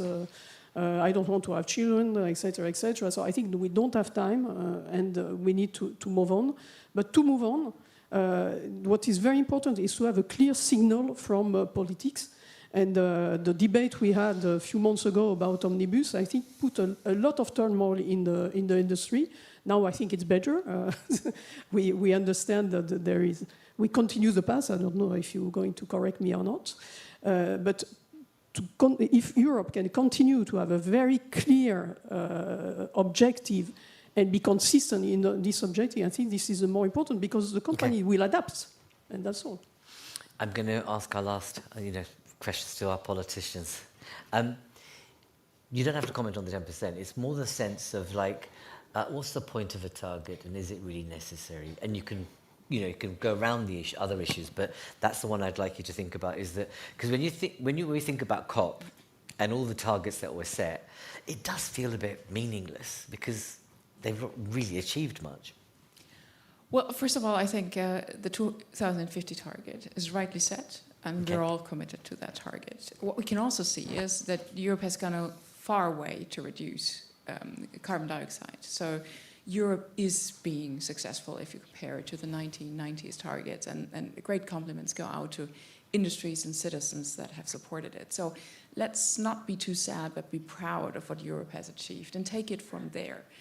We are currently, however, in a situation where a lot of people in Europe have lost the sense of urgency, and they've lost an understanding, given the interferences that have been done with climate policies in their daily lives for the last 10 years. We talked about the combustion engine, the heating, etc. So as a politician, I'm very sensitive about how citizens and whether the citizens support the policies and to take them along. So if we had decided on a European level, it's the 90% target, no discussions, it's 1.5 years gone by since the first suggestion, the world has turned around, we have new priorities, and we stick to that target. I can predict you what's going to happen at right and left-wing sort of, extremist views and how that's translating into results at elections on a national level. I'm very sensitive about that. And that's why I think this discussion about the 90% target needs to be done very carefully, and we need to take people along. And setting additional targets with people having a sense of either an intrusion into their private sphere, or they won't reach it anyway. So it's a useless target. That's something we shouldn't do at a European level. Let's be very careful. My position is let's take the people along, keep being very ambitious, but we don't need to a linear line. Then we would end up between something like 87 to 83. All the exceptions that you were saying, we effectively end up at 87%. People don't go into those details. They listen to the 90%. They are not sure we meet the 2030 targets. So my contribution to this debate is, let's take the people along. Let's show them that the last 1.5 years have massively changed. Let's be serious about it, but not, risk the European project over this debate. Indeed. The question, to you again, in addition to that, is that you'd be expected to do an impact assessment on various slew of policies, and it feels the way in which Macron did the kind of stuff about decarbonisation in his particular way was just not doing an impact assessment on where the impact will be highest, will be the lowest income communities. The UK is doing it, others are doing it. It's like, at what point do we begin to get a very serious sense of you, and I'll ask this to you as well, Chris, and we'll close the debate, is the importance of assessing the impact of a policy decision. And that's one way you take people with you, no? That's one. The second is communication. Okay. And the third is really showing and focusing on the 6 months questions of Dan Jorgensson. Because, now debating about 2040, people have imminent problems to pay their bills. We have 4.2 million people in Germany that haven't paid their energy bills. That's right. That's the people we need to take along. And that's why let's focus on the short-term discussions. Yes, we need the impact assessment, but also show that we have the 6 months measures in place to reach the 2030 targets at a cost, surely, but at a cost that people can digest. And then I think we would be in a good pathway. Great. Last but not least, Chris. Thanks. So yeah, do we need a target or not? I totally agree with you. I think it's everyone should be comfortable that we have a 2050 target, and that's fixed, and it's our objective, hard written in the legislation. Now we having a squabble about the bend of the curve. Is it really needed? I have my doubts. We have the 2050, everyone knows this, business knows this. Are the intermediate objectives needed, milestones? It's yet another level of regulation. I have my doubts. How to, take the people with us. I think assessment, you can prepare all kinds of assessment. I also worked in NGOs. I worked in analytical sector. So you can always prepare an impact assessment to meet your objective. But no, the thing is, this is no. But no, Chris, hang on. I take your point. This is finish. government. This is public taxpayers' money, and so therefore, it's your onus to ensure that you do that in a way that's transparent. No, it is transparent, but you can present figures in a specific way. Sure. What I'm trying to say is that you're not sure what impact your policy will have until you implement it. And that's the difficult part. Really? So the people because let me take I have to challenge you on this. So when you say a government decides or a municipality says we're going to allow cars of a certain age only to enter the city, are you telling me you don't know the impact that's going to have on the poorest community?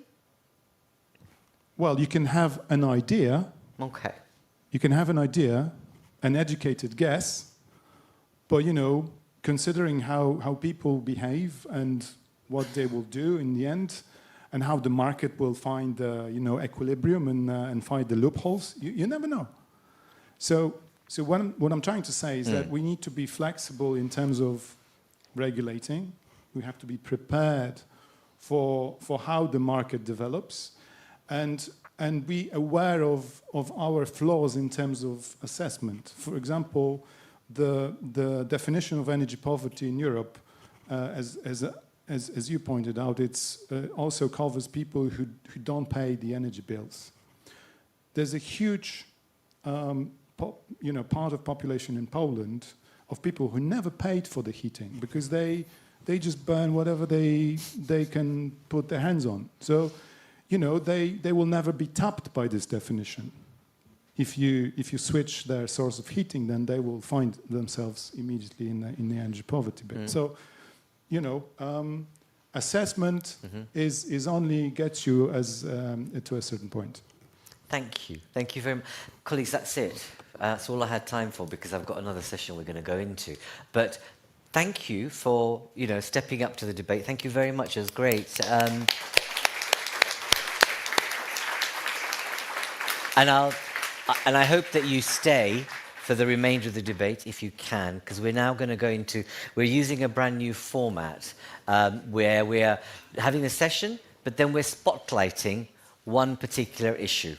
And on this occasion, it's critical raw materials. So if you think about the debate we've had, which is a big debate about geopolitics and, energy mixes and what we do about how we get to carbon neutrality, we now want to look at the enablers. There's two enablers we're looking at. Critical raw materials I'll come over here so people can hear me. Critical raw materials and AI. So this is the session that we're going to have a conversation on around... I'm sorry. My colleague is saying something. I can't lip read. You need to... Sorry, one second.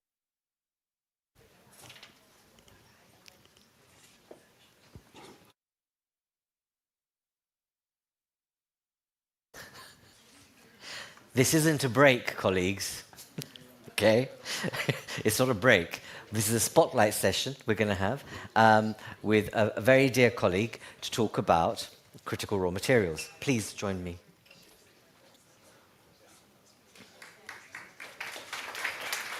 Please take a seat. So, what we're going to do here is... sit wherever you fancy. So this is about trying to go kind of slightly deep into an issue, but we're going to start off with a question, a Slido question to all of you. And so that we're going to ask you, to respond to this question, and then we'll kind of use that as the basis for a broader conversation with my very dear colleague friend here, who's joined us. We had two contributors, but one has sadly had to drop out for at the last minute. But let's put up the question first. Colleagues.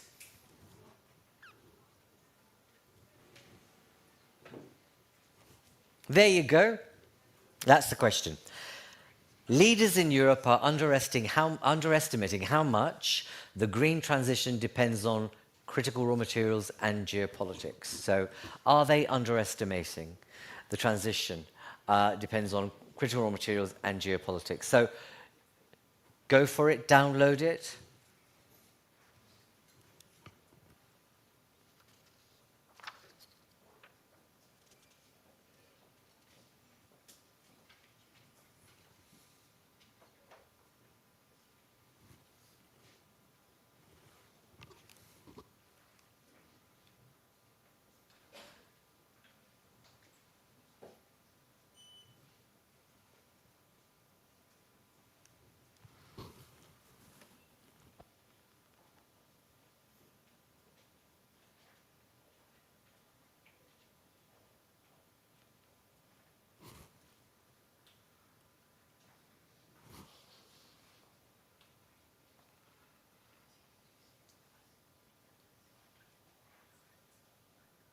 Either people are switching between different areas, or it's just taking time to fill in. Interesting-ish.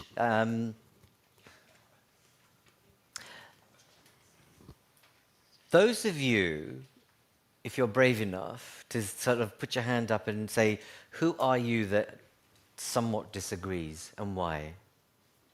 Ah, there you go. Can I have a mic, please?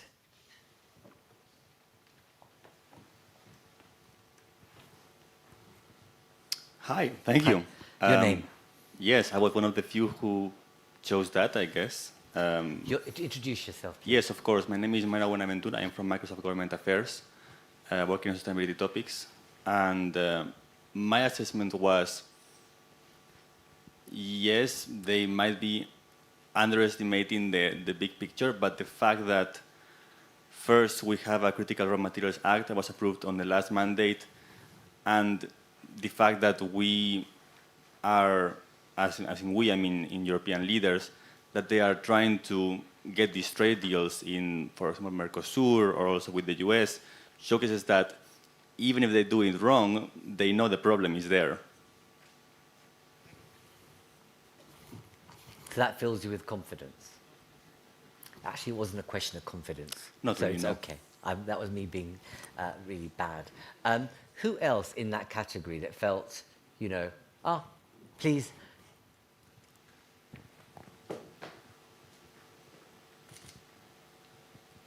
Thanks very much. Emily Stewart from Global Witness.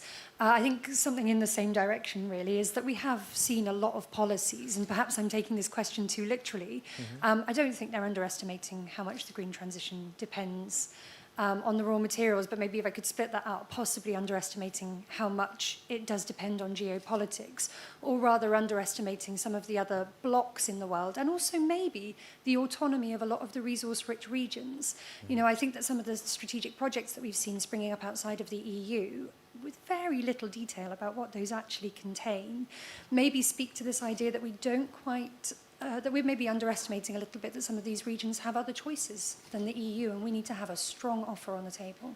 Well, and good to have Global Witness in the room. Thank you for being here amongst all of you, of the others as well. Who is it that feels on the kind of top, you know, somewhat agree or strongly agree? Because we've had two, and I have to say, younger bits of the generation coming out in the way that you have. There you go, another relatively young person here as well. Anybody else? Somewhat, you know, whether you actually somewhat agree or strongly agree. Okay, go on. Please introduce yourself. Raphaël Danglade from the Africa-Europe Foundation. We've been working on critical raw materials, which we call transition minerals, because they are critical for the EU, but not always for Africa. And the reality is that the EU, despite having indeed some of its policies in place when it comes to the EU Critical Raw Material Act and the very ambitious targets that it has set for itself for 2030, it seems that none of these are achievable. And despite having signed a number of strategic partnerships with Africa, including a number of South African development community countries such as Zambia, Namibia, DRC, Rwanda, and also countries as part of the Lobito corridor, there is very little investment from the EU that goes into that space. And so you wonder, what is the EU truly doing to activate these strategic partnerships, or to activate some of the strategic projects that have been identified under the EU CRMA outside of the EU? There are a number of countries that are affected or that are in the mix of these strategic projects, such as Madagascar, Malawi, South Africa, Zambia. But when it comes to the EU mobilizing its finance to ensure that it will secure its supply to accelerate its transition, whether it is green, digital, or its defense transition, we see very little investment in that space. Raphael, what's that about from your perspective? Because if you've been to the debate just now, right, there's a sense of urgency, there's a sense that we need to make choices, and the fact that we need to think about alternative partners. Africa is a pure choice in that regard in terms of what you could do. What's your reaction to that? Why do you think? I think that unfortunately today the EU is still too hesitant to secure strategic partnerships and activate its strategic partnerships. In Africa? In Africa. Mostly in Africa. Would you specify Africa? Despite Africa having 40% of minerals that we need for these types of transition, the EU is not taking the risk yet to invest sufficiently. And I'm happy to see that the EIB, of course, is a partner to this event, because I understand that the EIB is also looking into this to understand how it can take the first risk. So very much looking forward to work with the EIB on this to make sure that indeed these strategic partnerships, these strategic projects can be activated and financed. I mean, there's a kind of a Durr moment that when you think about what's going on in the United States, that, you know, Asia and Africa ought to be the natural partners and the fourth, you know, long-term partners for Europe's trajectory of success. But thank you for raising that. Anybody else? I can kind of walk to the back here. You guys are being a bit quiet. I know there's a lot of people in the front, you know, easily. So I'm walking towards you to make you feel more at home. Are there any of you who want to raise a voice? Excellent. Can I have a mic here? Say who you are. My name is Matija Kajic from Triodos Investment Management. I was hoping to speak before getting picked on, but I guess the opportunity arose now. My colleague spoke that he strongly agrees with the statement from this geopolitical perspective and the need for the European Union to form partnerships.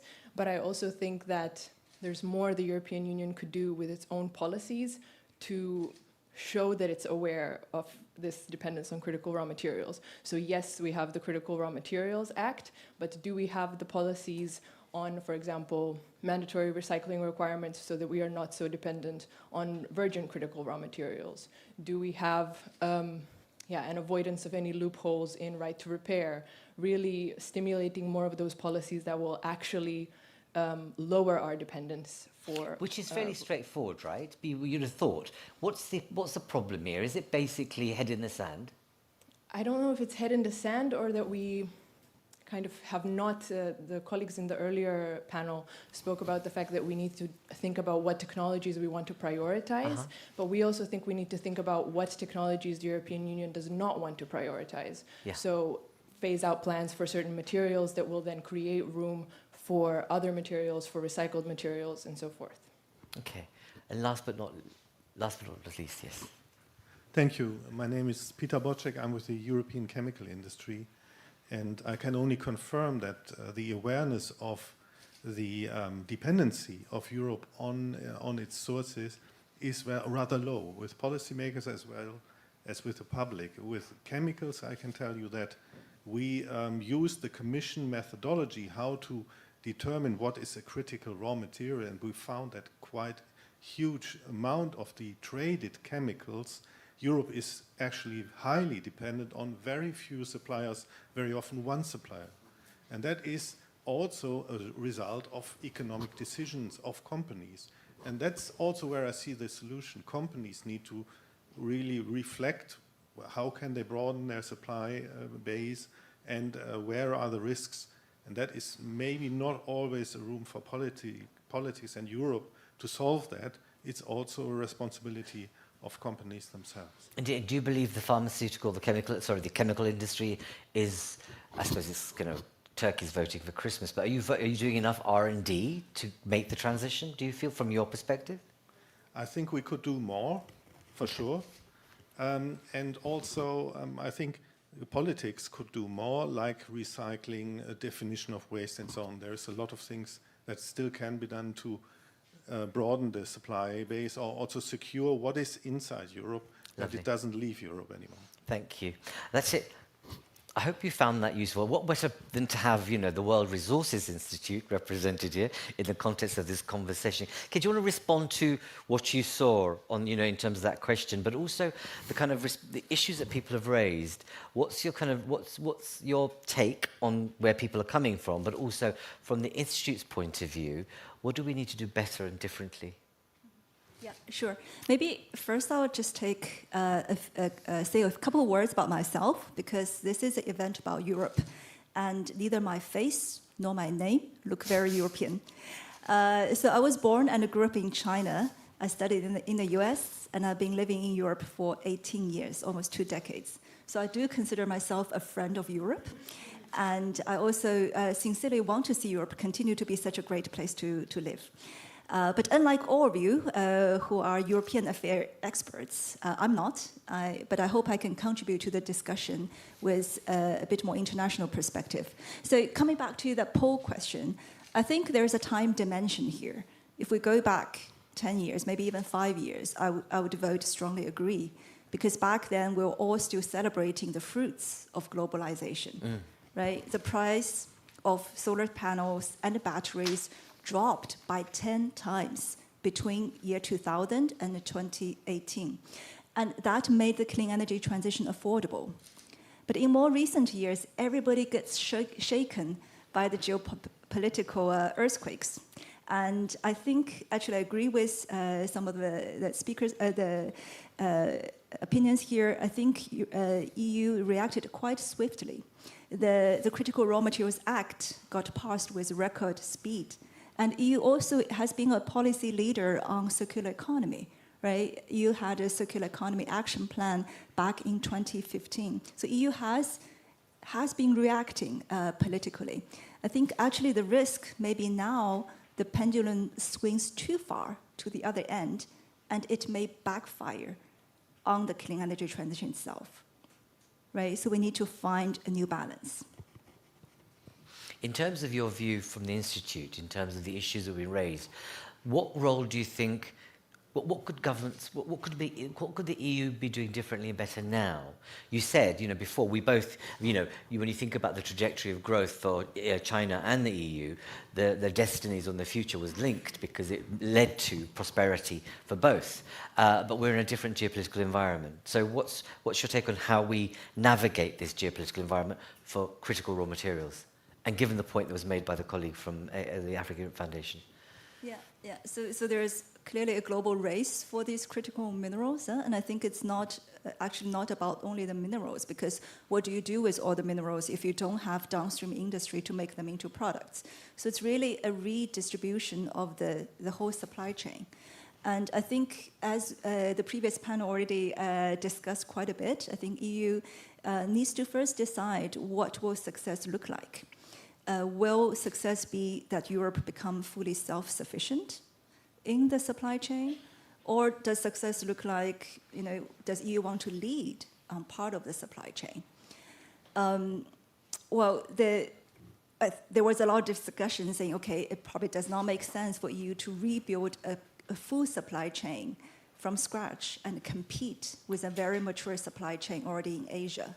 And it's not just Europe, right? Now every country, every mineral producing country, including Indonesia, including Zambia and the DRC, want to build a full battery supply chain. So the entire world is trying to enter this game. Does it make sense for EU to enter this game for today's clean tech, right? Like the CRM, the Critical Raw Materials Act, is trying to reintroduce mining projects in Europe. And it's very difficult. But suppose Europe succeed in overcoming the obstacles of financing, of public resistance. And in 10 years from now, because that's at least how long it's going to take, in 10 years from now, these mines will start producing minerals.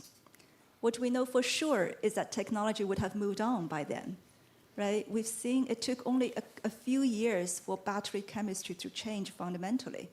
So by then, what will Europe do with all these minerals, which are critical today, but they may not be critical tomorrow? Should Europe start instead anticipating what's coming up next and start getting a head start on planning its position and the competitiveness for tomorrow? So I think all these are strategic questions that needs to be taken. So we talked a lot about short-term actions. What should happen in the short term? Okay? It's needed. I think short term is more a reactive kind of a crisis management, looking at what is most urgent, right? But Europe do need long-term and independent thinking, right? Because Europe is facing over-dependency on a lot of things, on materials, on energies, on security. And with all the geopolitical turmoil, it's very tough for Europe, but it also provides a moment for Europe to really think independently. What are the core strengths of Europe and how to leverage on that? And amongst all the external risks, potential risks, which ones are more real and more urgent and needs to be tackled first? So to I think, Christoph's point early on, it's about prioritize, right? To pick the battle and sequence it. Very wise. In the last 5 minutes, I want you to think, share with us, where do you think innovation is happening in this space currently, right? That Europe might be able to then learn from as it tries to unravel this kind of crisis of dependencies and having to think. But the leadership question for every leader is balancing the short with the medium term. We've not been very good at that. So where's innovation happening? I think the other panelist, Tavi, will probably be better positioned to really deep dive into innovation. But innovation in the critical mineral space is happening on many fronts, on both the supply side, right? So supply side, there's AI and the machine learning enhanced exploration of minerals. Exploration typically takes many, many years. But with AI support, it can go much faster in identifying where those deposits are. Right? So, and there's also a lot of innovation happening in how to make mining more responsible, because mining is very polluting, it's a dirty business. But there are technology innovations available to reduce the energy consumption, the water consumption, and the waste volume from mining. Direct lithium extraction is one example, right? Instead of having to evaporate which is very, very water intensive, and lithium often happens in water-stressed regions already. There are techniques to improve these practices. And then on the circularity side, on the demand side, there's also a lot of innovation. So from substitution, so we talked about battery chemistry, is shifting away from many of the critical minerals such as cobalt and nickel. There's also a lot, Europe is very good at recycling and sorting technology innovation. There's a lot of experience in that. And Europe is also starting to innovate on the eco-design part. I was just reading this morning that Stellantis has made an innovation in battery design, which will make the batteries easier to reuse and recycle. So when they reach the end of life in mobility, they can be reused for stationary storage applications, right? So these are, I think, in the circular economy area, Europe has a strong record. And the question is how to turn early stage innovations to scale and impact and a competitive advantage. Thank you. And we've heard from our colleague, I'm not sure whether she's still here, who I rudely called the cement lady. I think she's left as a result. I do apologize. Forgive me. What's your sense in the last couple of minutes? You're the World Institute on the resources. When you think about what's happening right now, because you're able to take a global view, what's the kind of the meta trend or rather current trend that's most worrying you? Thank you for that question. I think what's mostly worrying me is that everybody is racing to get minerals fast, and we almost forget why we need these minerals to start with. If these are needed for the clean transition, this whole supply chain needs to be clean as well, right? It doesn't make sense to have a clean technology made with dirty minerals that cause deforestation and the pollution. But I see the tension is increasing between these two. Both Europe and the US wants to drastically shorten the permitting process, right? It usually takes 10 years to get a mining process. That is very long. Europe is trying to do that in 27 months. And the US federal government is trying to do that in 28 days. And I think that raises concern of how environmental and social safeguarding can be ensured if the permitting time is so drastically reduced. But I'm also conscious, coming from a nonprofit, that the other end of the spectrum is that we pursue perfect sustainability and nothing gets done. Exactly. Right? So I think we need a balance between the two. And from WI, we believe such a balance is possible by combining responsible mining practices and scaling circular economy. The technical solutions are there, but we need the policymakers and we need the market to create the right incentives to mainstream them. Indeed, and very wise words again. And that's how, it's a salutary point where, there's the kind of the greed factor. Let's just rush where we can make the money and not think about it and go for 28 days. But as you say, the mining stuff, it's not going to bear result or fruit for at least half a decade or more. And it's that point you make is that perhaps it's time to pause and think about what is going to be gained by acting fast now, but not buckle ourselves or, have albatrosses around our neck because we've not thought about the wider consequences. If there was one word of advice you'd give to the EU, what would it be on critical raw materials? Or have you already said it? I mean, what would be that one? Imagine you've got the college, Team Europe in front of you.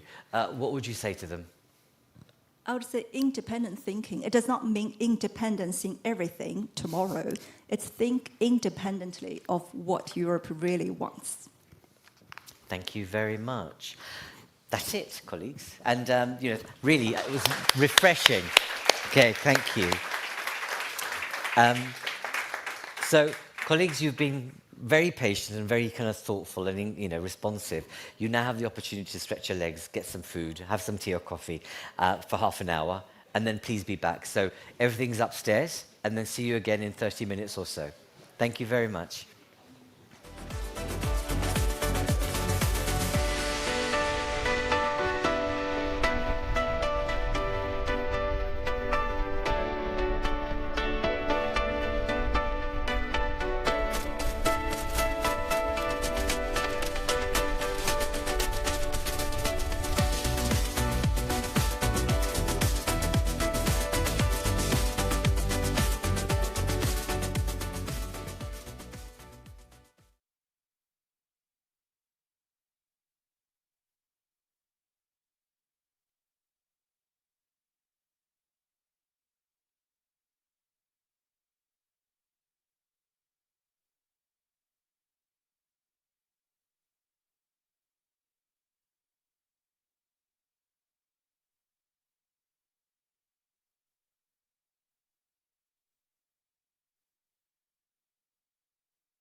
Colleagues, thank you very much.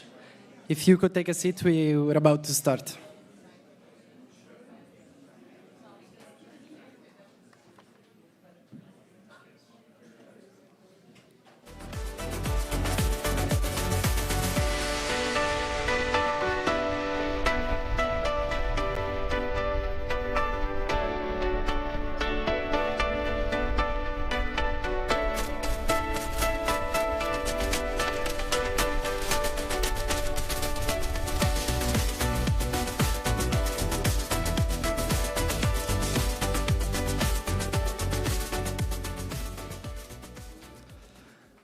Thank you very much for being here again.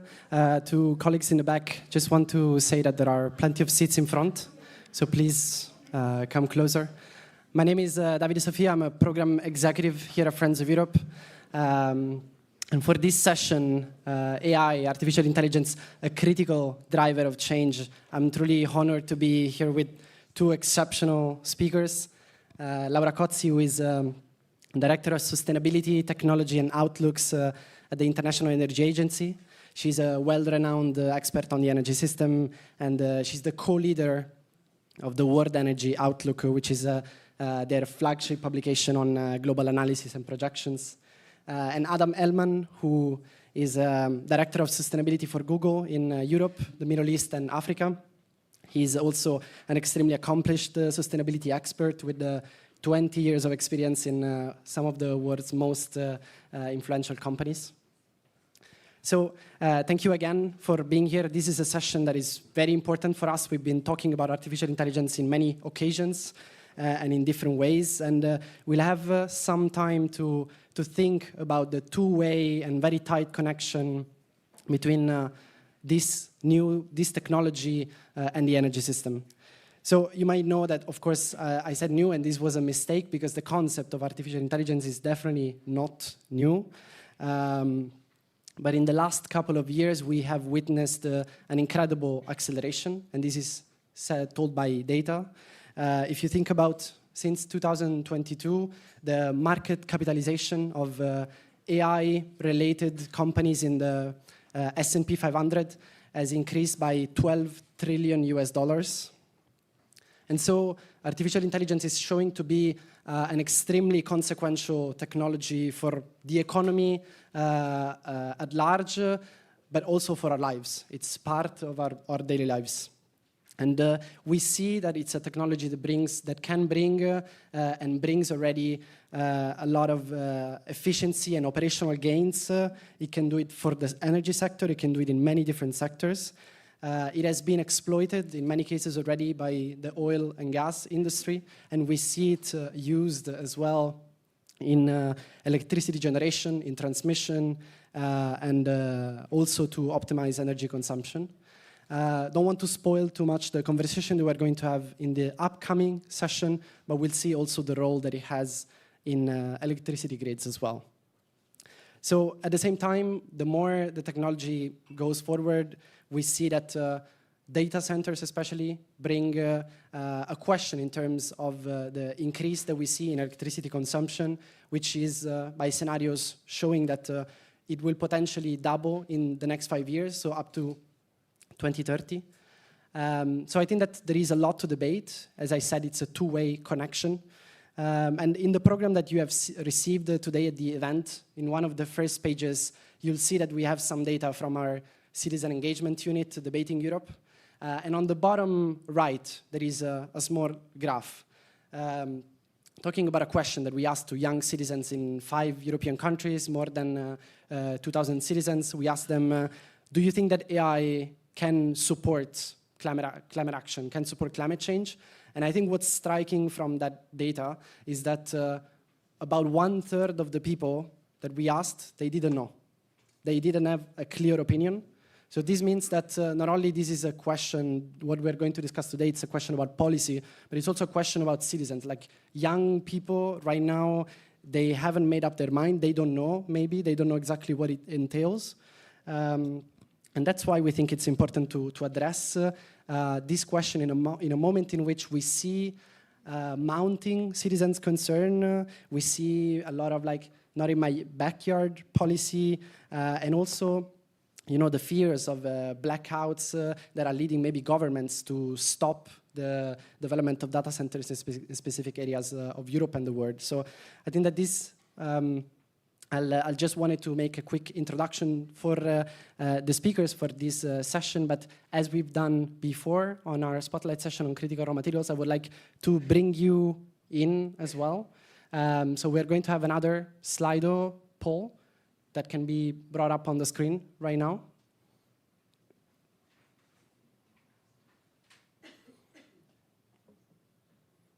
Oh, I think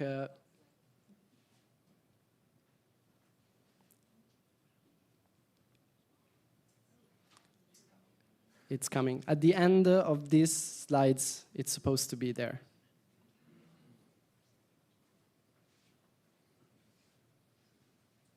Yes, so this is the poll. You can use the QR code, scan it with your phone, just give a quick answer, and then we'll delve right into the panel conversation.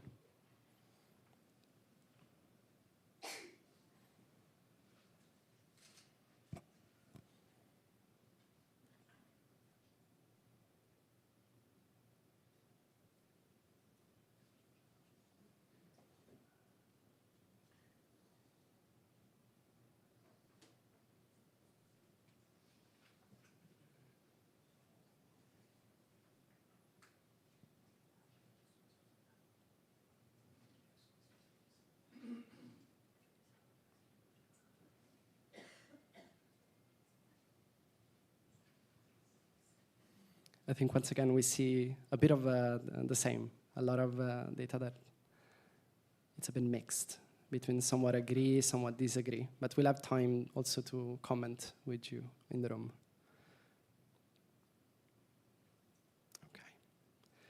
Okay. So maybe before going on to this, I first would like to welcome Laura to give maybe an introductory presentation, you know, on what is the current outlook for the development of data centers, what the current scenarios tell us in terms of the future role in the energy system, and also what the IEA has done recently with your report on energy and artificial intelligence.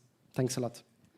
So thank you very much, Davide, for this introduction. And I would like to say that actually I'm not surprised about this picture, and neither from your question to young citizens about the role of AI on climate change. However, I bet that if you had asked if the young citizens know what the AI can do for homeworks, you would have had 100% answer that they absolutely do know what can do for homeworks. So I really believe that what's happening now is that we are really at the very beginning of the AI uptake in certain applications, and certainly the energy sector is one of, even if oil and gas, for example, has been using it for quite some time, but generative intelligence and in general AI uptake in the energy sector is relatively low. So we should start from that, and therefore not knowing what's going to happen, I think it's definitely a fair question. So we are at the IEA, we work on energy, and I have to say that last year, 2024, any energy conference was an AI conference. So we felt like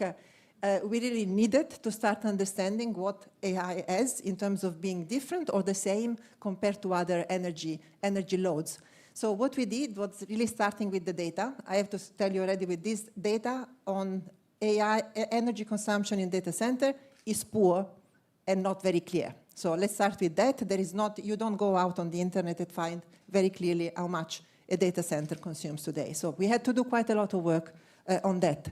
And I want to tell you, maybe if you can get up on the slides, I want to show you something that is not just a nice chart we did, is actually looking at there are around 11,000 data centers in the world today, and we have actually mapped where they are and where are they vis-a-vis, grazie, and where are they vis-a-vis urban areas. And we compare them with other similar loads. And what you can see is already something that is very peculiar to data centers that you don't see in other similar energy loads. They are very, very close to urban areas, which means that very often they connect to grids that are already loaded. So there is already one specificity. Again, this is not a chart we created. This is the current average situation in the world today. And of these 11,000 data centers, it's not that they are equally distributed around the world. You have 3 parts of the world where they are located. It's the United States, first and foremost, then China and the EU. These account for around 85% of data centers in the world today. So the other specificity is that actually, when you build a data center, then you like to build the next data center, you expand it, instead of actually going and finding a new place. So they are already large loads, and they tend to become bigger and bigger. So the US is a typical example, and I'm sure that Adam will tell you much better than me what are the economic and strategic reasons why you tend to actually increase then the demand over time. Why do you do this clustering? It's not the same for a steel plant. It's not the same for a coal mine, right? Very, very different. So you have a load, and this load is likely to increase over time. And finally, how much do they consume? So today, the hyperscale today is around the equivalent of having a small town of 100,000 households. The largest under construction is in the US, 2 million households. The largest announced is in India, 5 million households. So it's becoming larger and larger. So very close to urban centers, large load, becoming larger, and tend to cluster. So these are pretty unique characteristics that we see for AI that we don't necessarily see for other type of energy consumption. But then let's try to put the things in perspective. Of course, this is one of the many areas that are consuming electricity today. So what we did is really track and polish a lot of the data. And what you can see actually very, very close to what Davide has said, you had data centers electricity demand have been quite stable over the past several years because huge efficiency improvements were actually counterbalancing the larger use we were all making of digital. Then we started seeing a change because you start seeing generative AI coming in. And this is where you start seeing electricity demand growing. But how much it is today globally is just 1.5% of the global electricity needs. So in global terms, it's not huge. Locally, it is huge, but not globally. So the expectation now is that this will continue to rise very strongly. Data centers can be used also for AI, not only for AI, but we do expect that the AI-optimized part is the one that will increase the electricity demand going forward. The number that Davide mentioned, this is our base case. It could go faster. It could go even slower. So I think what is an interesting point here for people that are working on energy for a long time, here we're talking of a business that is very, very fast. So you build a data center in 18 months. Normally, when you build a factory, it takes much longer. Now, I have to say that for the electricity sector, grid operator, building a power plant, there is a very big disconnect in terms of time horizon. So here we have two industries that have very different pace that need to start talking to each other in a much more coordinated manner. Now, globally, I think I want you to really focus on this. If you look at globally, it's not data centers that will drive electricity demand going forward. It's still going to be industry, electricity, appliances, space cooling is in certain countries. Having said this, in certain regions of the world, AI will matter hugely.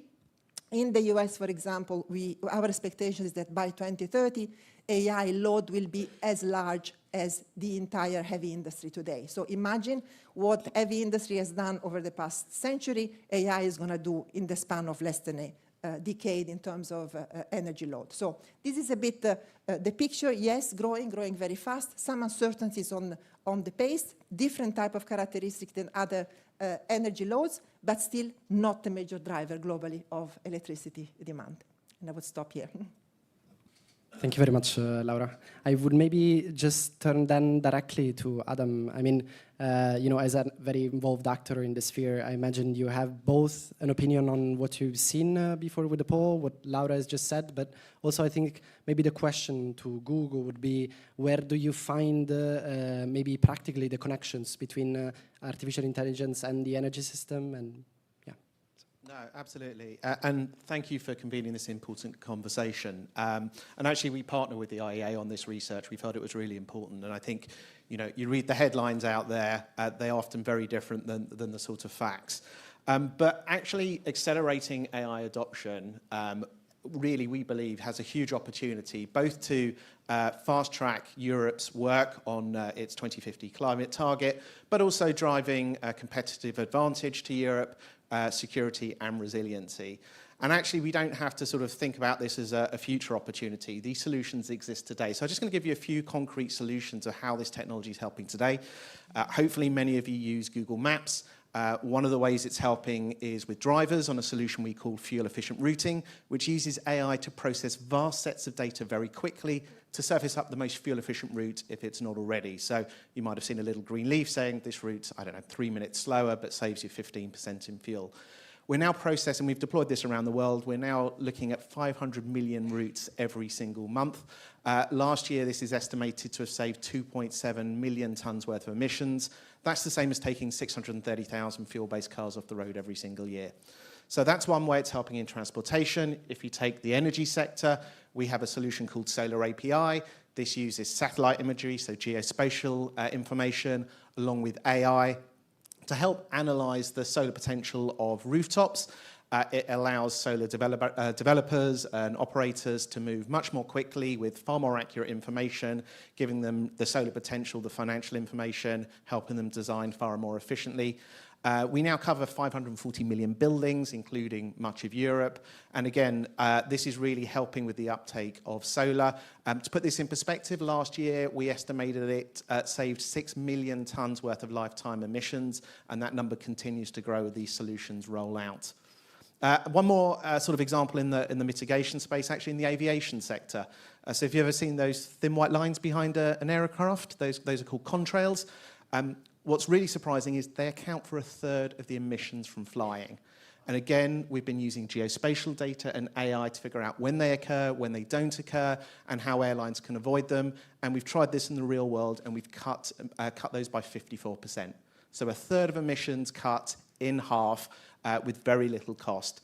And actually, we're now piloting this in Western European airspace, the busiest airspace on the planet, with our partner Eurocontrols. So there's a lot of examples that are happening today that are having impact today, but it's also not just in the sort of climate mitigation space, it's also helping with climate adaptation. I don't need to tell this audience the issues in terms of the increase in frequency of weather disasters and the intensity of those.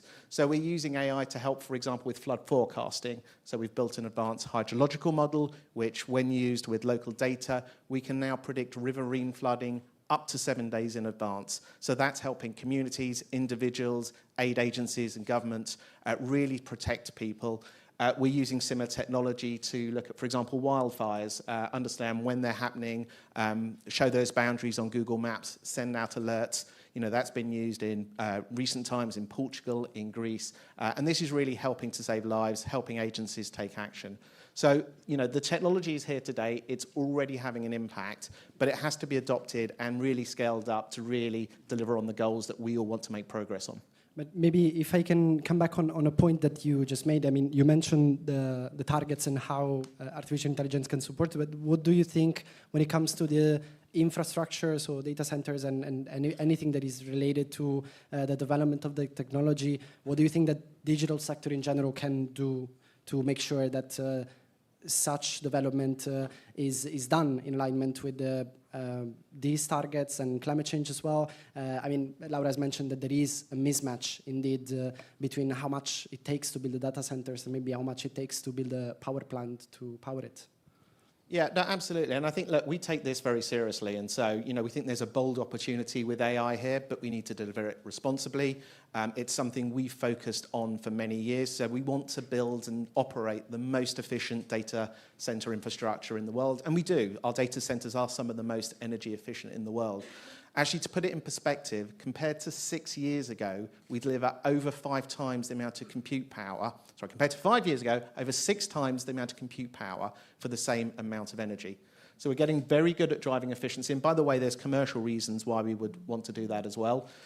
We also want to be a lot more transparent. As I say, we've been partnering with the IEA, but recently we published a detailed methodology measuring the energy, carbon and water impact of Gemini, our main AI model.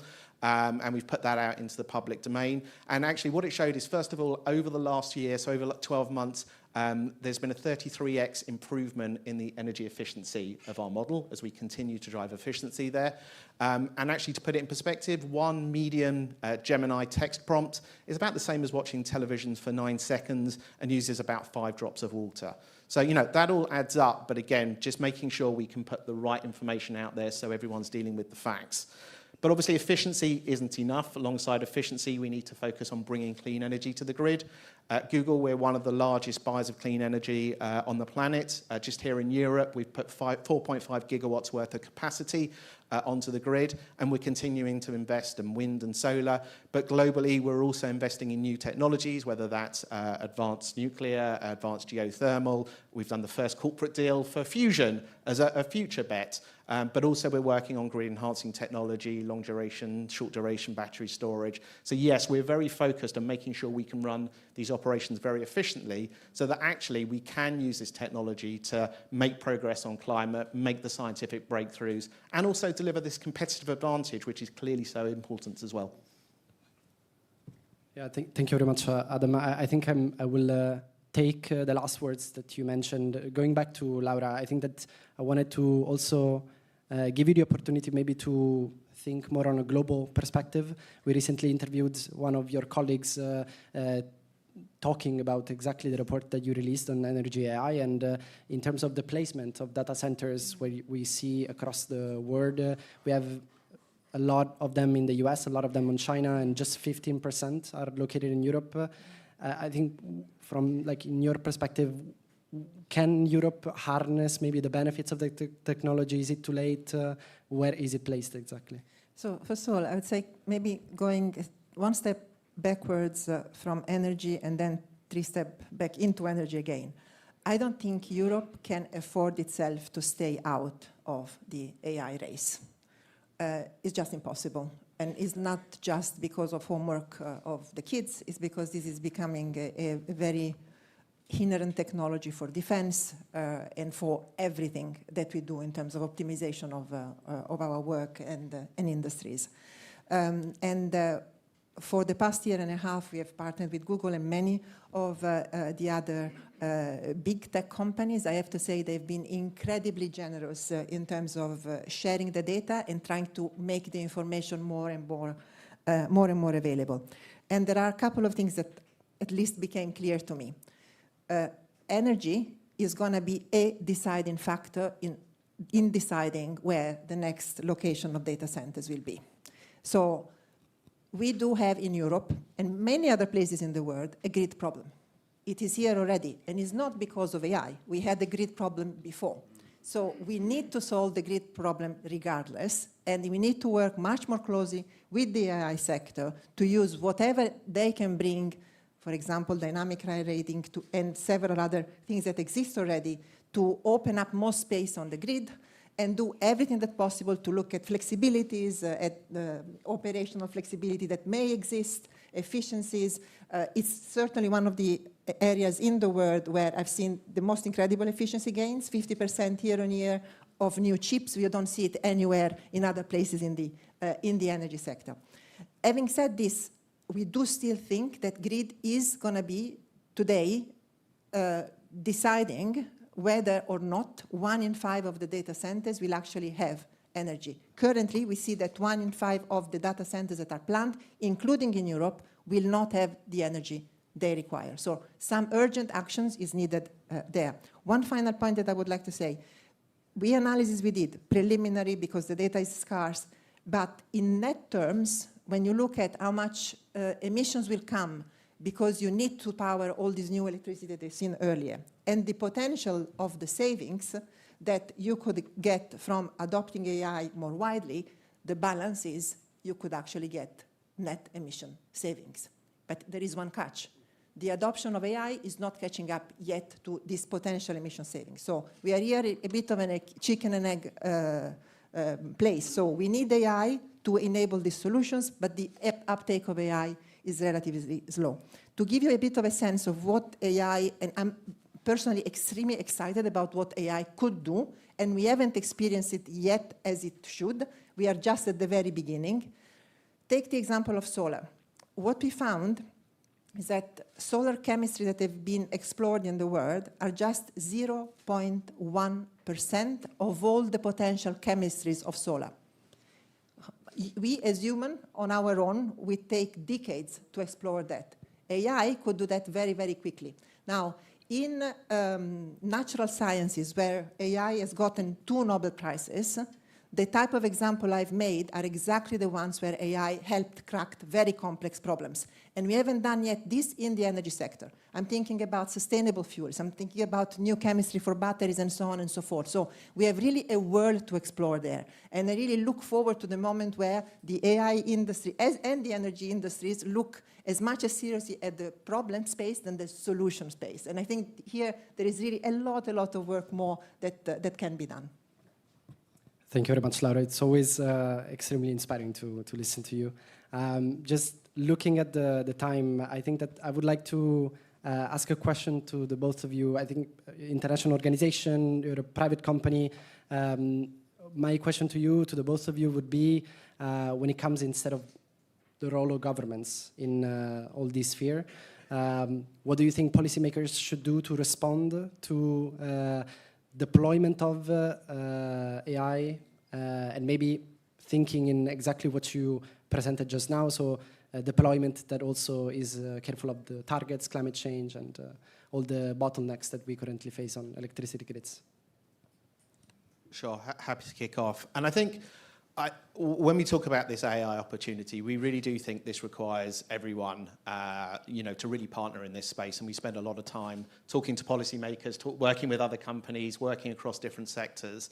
But we have spent a lot of time because we think policy is so important here. And actually, we published a white paper earlier this year, really sort of outlining the recommendations we think for European policymakers to make sure they can really speed up and adopt this huge opportunity that AI brings, both for the climate opportunity, but as I say, the competitive edge as well.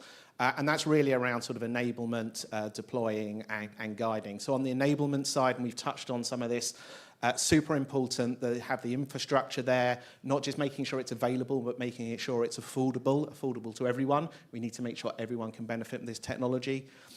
Ramping up data collection and making data available is really key here. AI requires on having high quality data, so how do we make sure those data sets are available?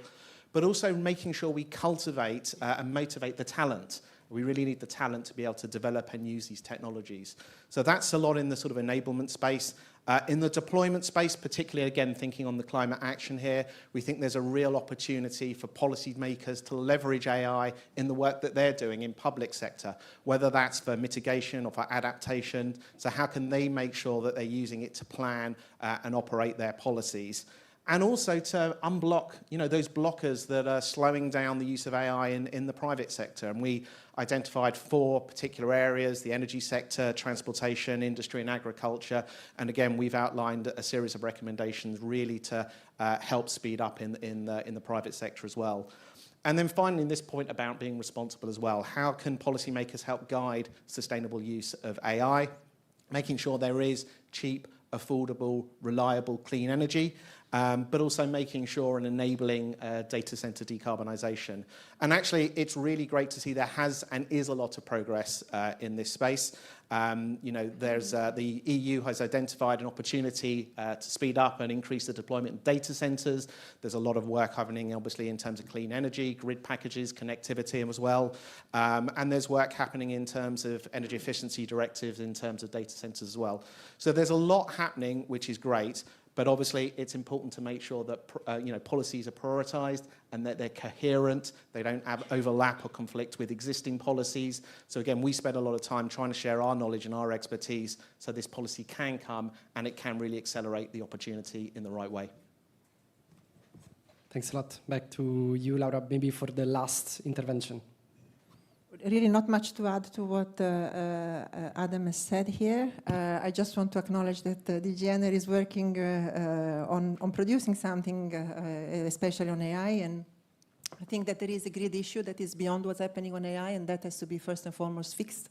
And then there are the very specific areas on which AI comes in, and they've been covered by Adam. So AI developed responsibly, being part of the solution and helping to meet the targets that we have set for ourselves. I think this is all within reach, but needs a really very close collaboration and breaking a bit of the walls that currently exist in terms of data exchanges.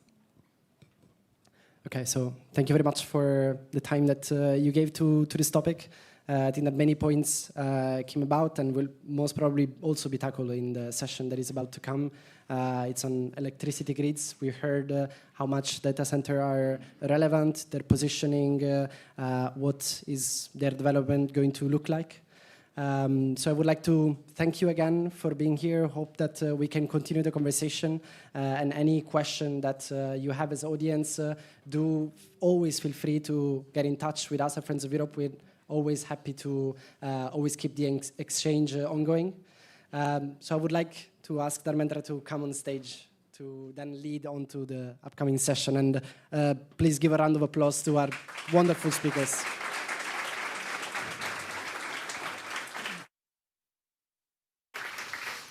Didn't he do a fabulous job? That was his first public stint at moderation. So, yeah. Yeah. Colleagues, back to me. Again, that session, Adam, and you're very effective, and Laura, you kind of set the context for some of the issues extremely well for this conversation about the grid, electricity grid.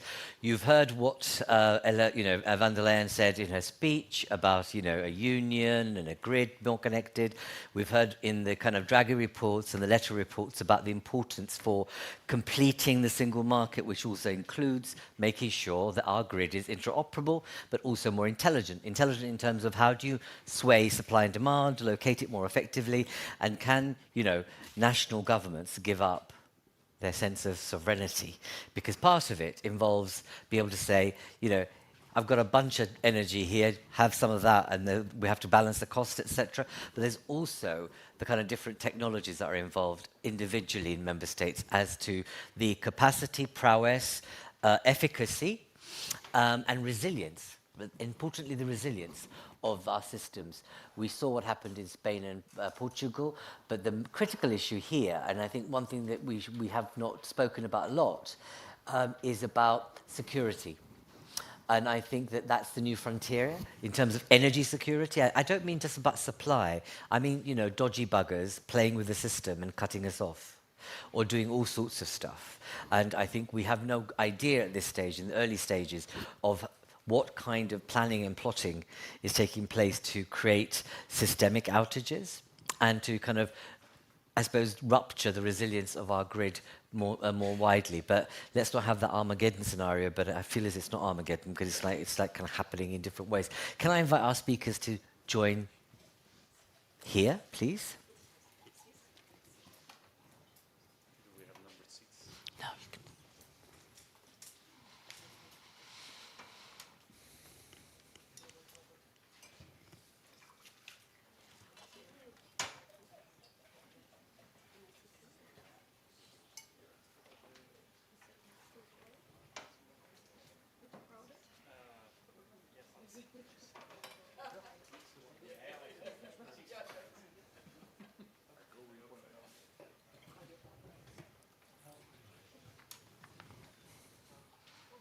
Whilst they're watering themselves and getting themselves organised. There's one data point that kind of really shouted out at me, and which was this. 7.2 billion in renewable energy was wasted across just 7 countries in 2024 because it couldn't be accommodated by electricity grids. 7.2 billion, let me repeat that, 7.2 billion in renewable energy was wasted across just 7 countries in 2024 because it couldn't be accommodated by the grid system. There's many others, but what the cost of an outage is, we know is in the hundreds of millions, etc. and so forth. But I thought that was quite powerful that when you're trying to get somewhere and it's already here in front of you, my goodness, go figure, the system just needs to make sure it's more adaptive and agile. Otherwise, we're just wasting all that renewable energy. So without further ado, we have this august panel here in front of you, mix of public, private, independent, etc., sectors, Good to have you back. This man's obviously going to, obviously raise the handle on various points, which I'm hoping that you're going to do, Bruno. But I'm going to start with, the fabulous Beatrix from Spain. Not only because, we're all wondering who did the dirty in Spain and Portugal. I know you don't want to answer that question, but I'm not going to look at you. But really, from kind of a position of where you sit, what do you think needs to happen to improve our common lot? So, there's something that you do in Spain. How do we make sure that can be more connected? Because in von der Leyen's speech, when she talked about connectivity from, one end to the other end of Europe, the turf war between you and France, Spain and France, was, writ large. Because only 2% of your productivity is linked to Europe, yet you do so well. So share with us some of that thinking about what you think should happen. Thank you. Thank you to Friends of Europe for having me, and thank you, Metskill and Jan-Christophe, because without EV and without DGNR, that interconnection that you are talking about would be impossible. And let me begin saying what is the company that I represent here doing. Is the so-called TSO system, transmission system operator. This is the model in which 22 out of 27 countries in the EU are managing their electrical systems. And what does it mean? It means if you compare the system with a body, then the TSO would be the brain and the backbone together. And then you have a heart that is the generators of energy, and then you have distributors and commercializers. But the backbone and the brain in the TSO model are together. And this is very important, because the brain should give orders directly to the backbone to maintain the efficiency in costs, to maintain the security, and to assure that the deployment of the grids are not over-invested. Because we are a regulated company, our incomes don't come from the price of megawatt. Our incomes are regulators, but our regulator. So we only can do the infrastructures that the government set us to do, and with the price that our regulator mandated to be paid for. So we are very efficient, because this is the model that Europe has decided that is more efficient. I'm saying that because when you talk about what we need as Europe for getting the targets that we have in order to achieve the goal of renewable energy into the mix of energy, 42.5%. If you look to Spain and Portugal, let me speak about Spain, we, in this year, 2025, we're integrating 59% of electricity coming from renewable sources.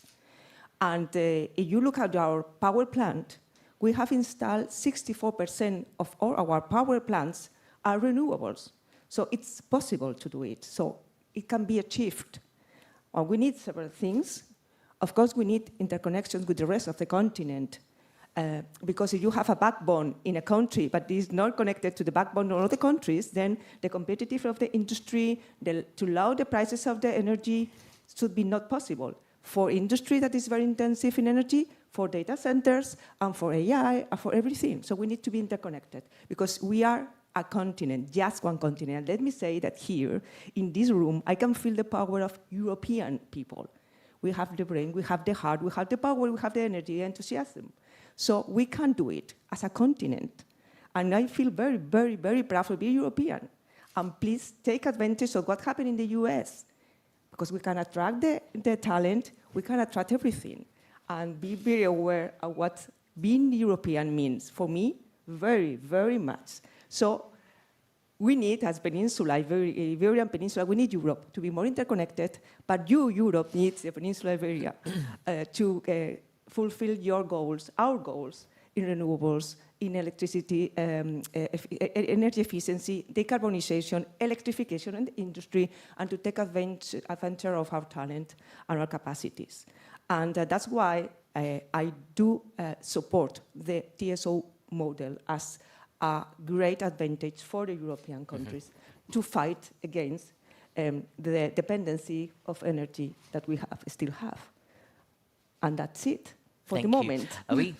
So do you think the Spanish government's going to make a statement about, creating fast-track visas for disheartened Americans? So, sorry? Will Spain create a fast-track visa system for workers from Americans who are disheartened? Okay, you're not the government. No. I think. Don't you think it's so obvious? There are so many disheartened Americans out there with lots of talent. Why not just give them a fast track here?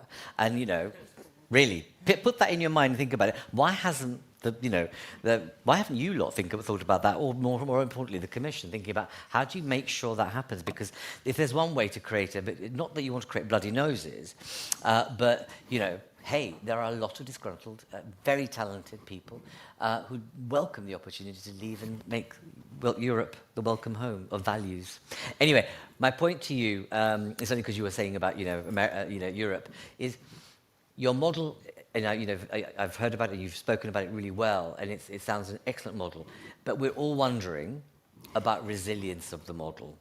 You know where I'm going with this. Yeah. I know that you can't say a lot, but it'd be great in this audience, because everyone's scratching their mind, is that what happened in Spain and Portugal with the outage? Well, there is an expert panel that is running now their job to deliver a report in, I think, 2 weeks, the 3rd of October. And there is 2 more reports that have been delivered by the government first, and then for us, because as DSO, we have the mandate is mandatory to deliver a report. And the expert planning coming from Europe, they have delivered more teasers of the report. And they have said that this is the first time in Europe that has happened an event regarding the control of voltage. Voltage control, this very strange, is the first time that has happened in Europe. What happened? Let me be crystal clear. Nothing to do with renewables. Nothing to do with the average of renewables into the grid.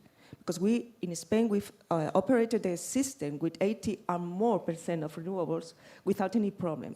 So it was not a problem about the infrastructures. The backbone was correctly functioning. It was not about the brain, because the incentives of our company, even the incentives for the bottom line or our financial seats, are to be efficient, are to be secure. So we have no incentive regarding the price of megawatts to don't do a good job.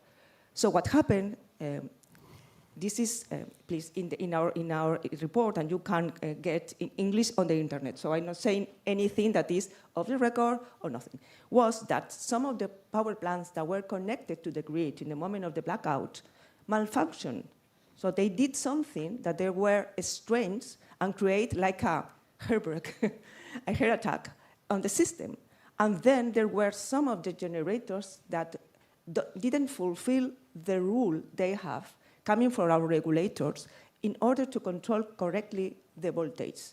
I think if you think in a patient, it's like somebody didn't take the pills for the tension. These pills are is a receipt that the regulator has already delivered 25 years ago. So the regulation was there, but they didn't fulfill it. Why? I don't want to guess, but they have, because it is their job, to have their incomes are depending on the prices of energy, and they have different incentives that we have.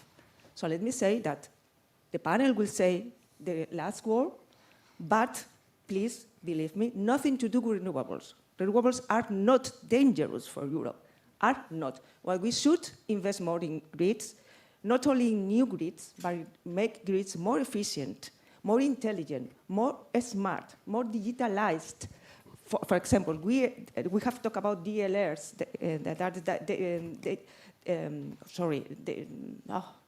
data line rating, dynamic line rating. With more hardware, with more technology, we can make grids more efficient, not more grids. And let me finish with a thing. When you deliver and you deploy grids, you are going through a territory where people live.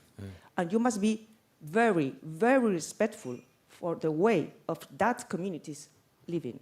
Not only because of the landscape, biodiversity, environmental, because they have their traditions, they have their architectural heritage, they have their way of economics, their agriculture, whatever. So we need to be very, very, very respectful to communities and ask them first. Okay. First, not after designing the infrastructures. And this is something that I think the regulators should have into account when they design the retribution system of the energy system in Europe. Thank you. And I'm going to be silent for the rest of the panel. You don't need to be. Thank you for responding so effectively. And what's really important is you consistently repeating that this wasn't about renewables, it was something else. Because easily it could be saying, see, it's not worth it. And I think it's important that everyone understands it wasn't about a renewable issue. It was something else that was taking place, which we can't name at the moment, and I won't go there. But there we go. We'll wait for the report. Let's go to the investment bank. Jean, it's really great to have you, Jean-Christophe. Tell us what you're doing, or what do you think needs to happen to make sure that it's not about the investability of the grid, it's about, is there enough money to do it? All right, I'll come to your question, but first, hello to everyone. I'm representing the European Investment Bank. For those of you who wouldn't know us, we are the bank of the 27 member states. So a pure EU play, and I am running the team of bankers who are doing the business, the front line. That's my day job. Now, in my day job, and I come to your question, the question of energy has become central. I would say it's on a golden triangle, if you put it out there, with competitiveness and technology. And actually, those three things are connected. And in that context, indeed, in supporting the efforts of REPowerEU, amongst other things, we have started doing much more on the theme of energy. Tribute to our partnership with IDEA, with Beatrice and her colleagues, we actually signed a loan to finance the interconnector between Spain and France. And I'm sure Martel will talk about this. We need much more interconnection in Europe. But what we see overall is that there is indeed a much greater need of financing. And Martel gave, I think, in one of the subcommittees of the Parliament, an estimate, I'm sure you will talk about it, an estimate of how much money is needed at present. But it's clear that we've seen a big evolution in our lending portfolio. We used to do 2.5 to 3 billion euros a year for the grids. Last year we did 8.5, which is in a span of 3 years times 3, and that accounts for about 40% of all grid investments in Europe last year, according to our estimate. And that amount is going to keep climbing. Now, here is the question then, how are we going to finance all of this? And this is also where we can connect the dots with other parts of the European Union that we must complete. One of them is the Capital Market Union. Yes. You know, we are still very much relying in Europe on banks to actually provide the backbone financing for our economy.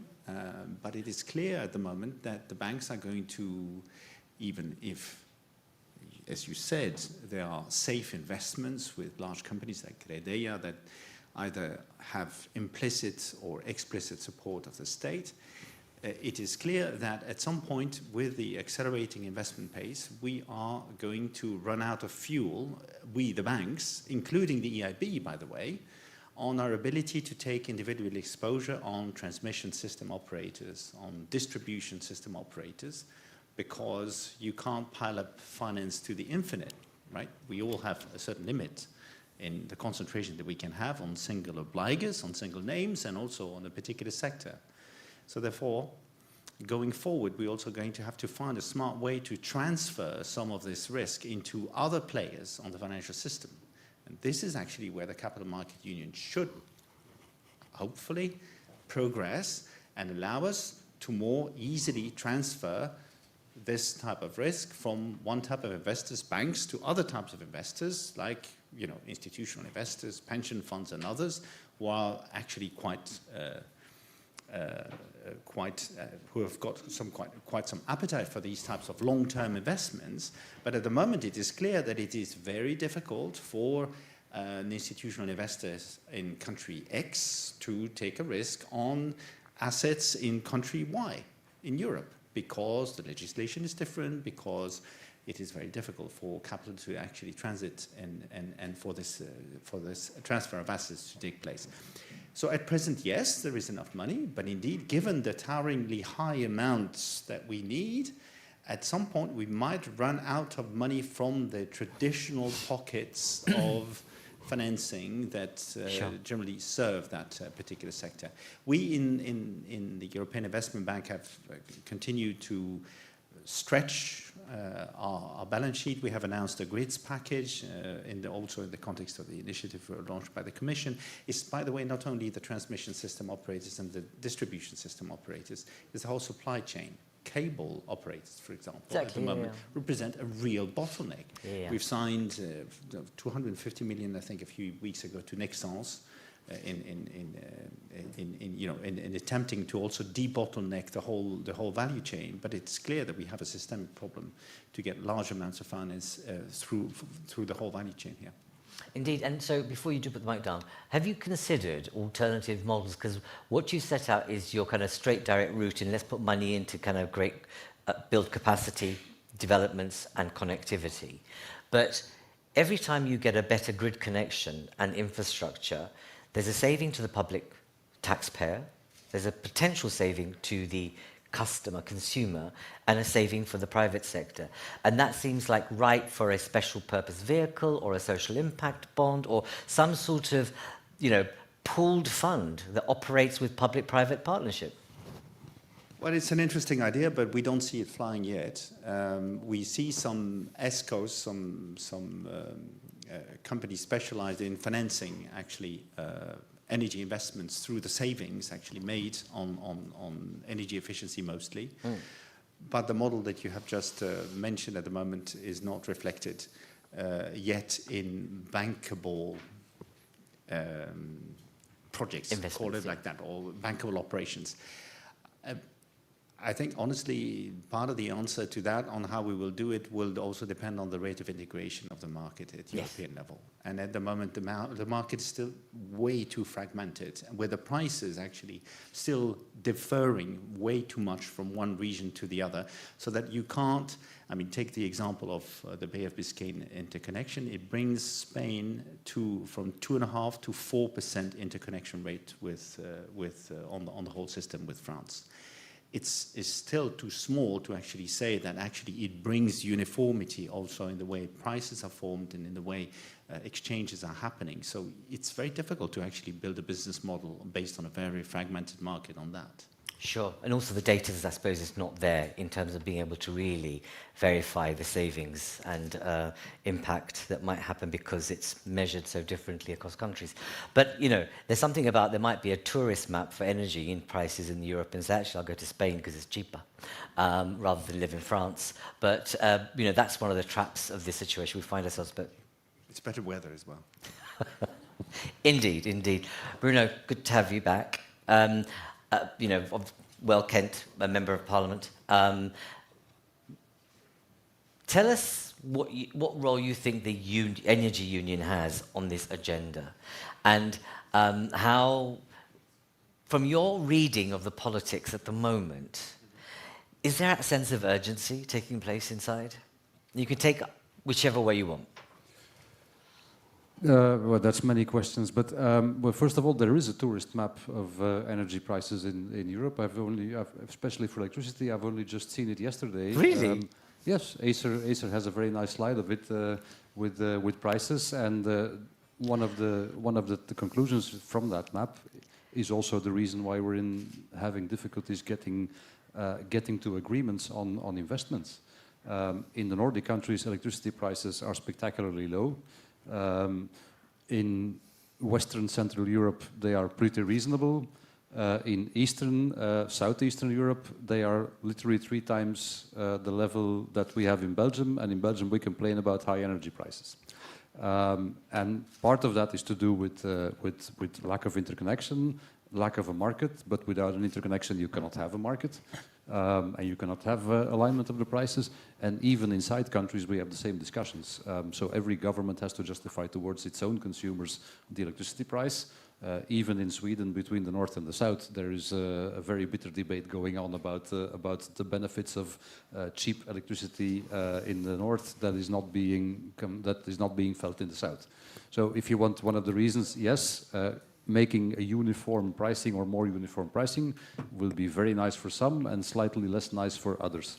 It will get to a general level which is cheaper for the average European, but it will not mean that everybody will automatically get lower prices.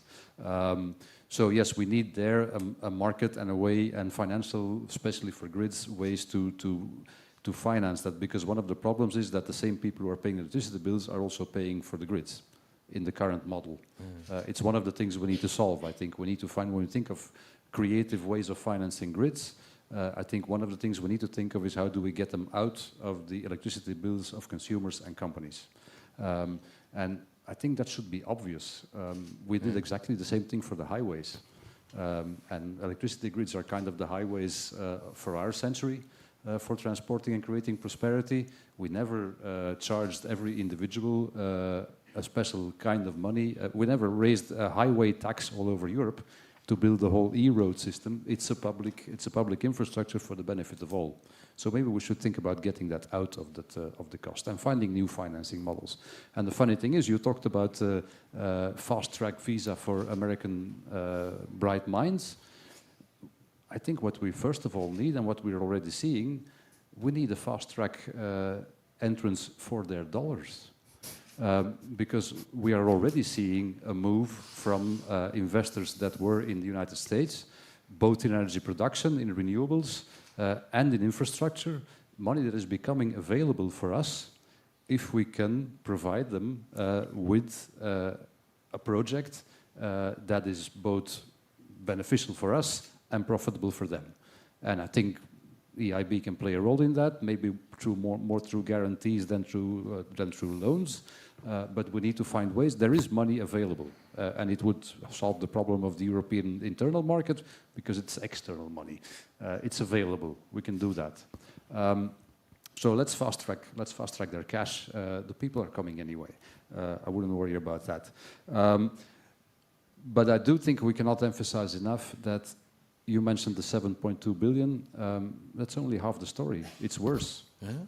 Yes, because not only everyone's very, very educated, so everyone knows the infamous duck curve. We throw away 7.2 billion euros per year in free electricity at noon because we have too much. And at 6 o'clock in the evening, we buy billions of gas and oil from whoever sits on the American, Russian, or Saudi Arabian throne to turn the lights back on. Because then because we weren't able to store or to distribute that energy correctly. So we waste money twice. You don't need artificial intelligence, you just need common sense to know that that's not very smart. So that's because I only have common sense, I admit. So we need to make that more clear, that this is about our energy independence, it's about our competitiveness. We should stop calling the Green Deal the Green Deal. We should call it our Declaration of Independence. It's literally the only industrial project that will get us European competitiveness, and that will, instead of making us a vassal of one of other global powers, will make us a power. So we need to do that. We can get into the technicalities of money, but someone mentioned the discussion on the value chain. I'm literally just coming from a debate in the parliament on this value chain. I think there's a number of things that we can do. We are leaders in the world in production of cables, of transformers, of smart metering, of all that technology. What we do not have is ways to bring the cost down and to get that investment going. It's like looking at a tennis match. The producers, the manufacturers of all that material, they say we cannot scale up because you cannot guarantee the investment.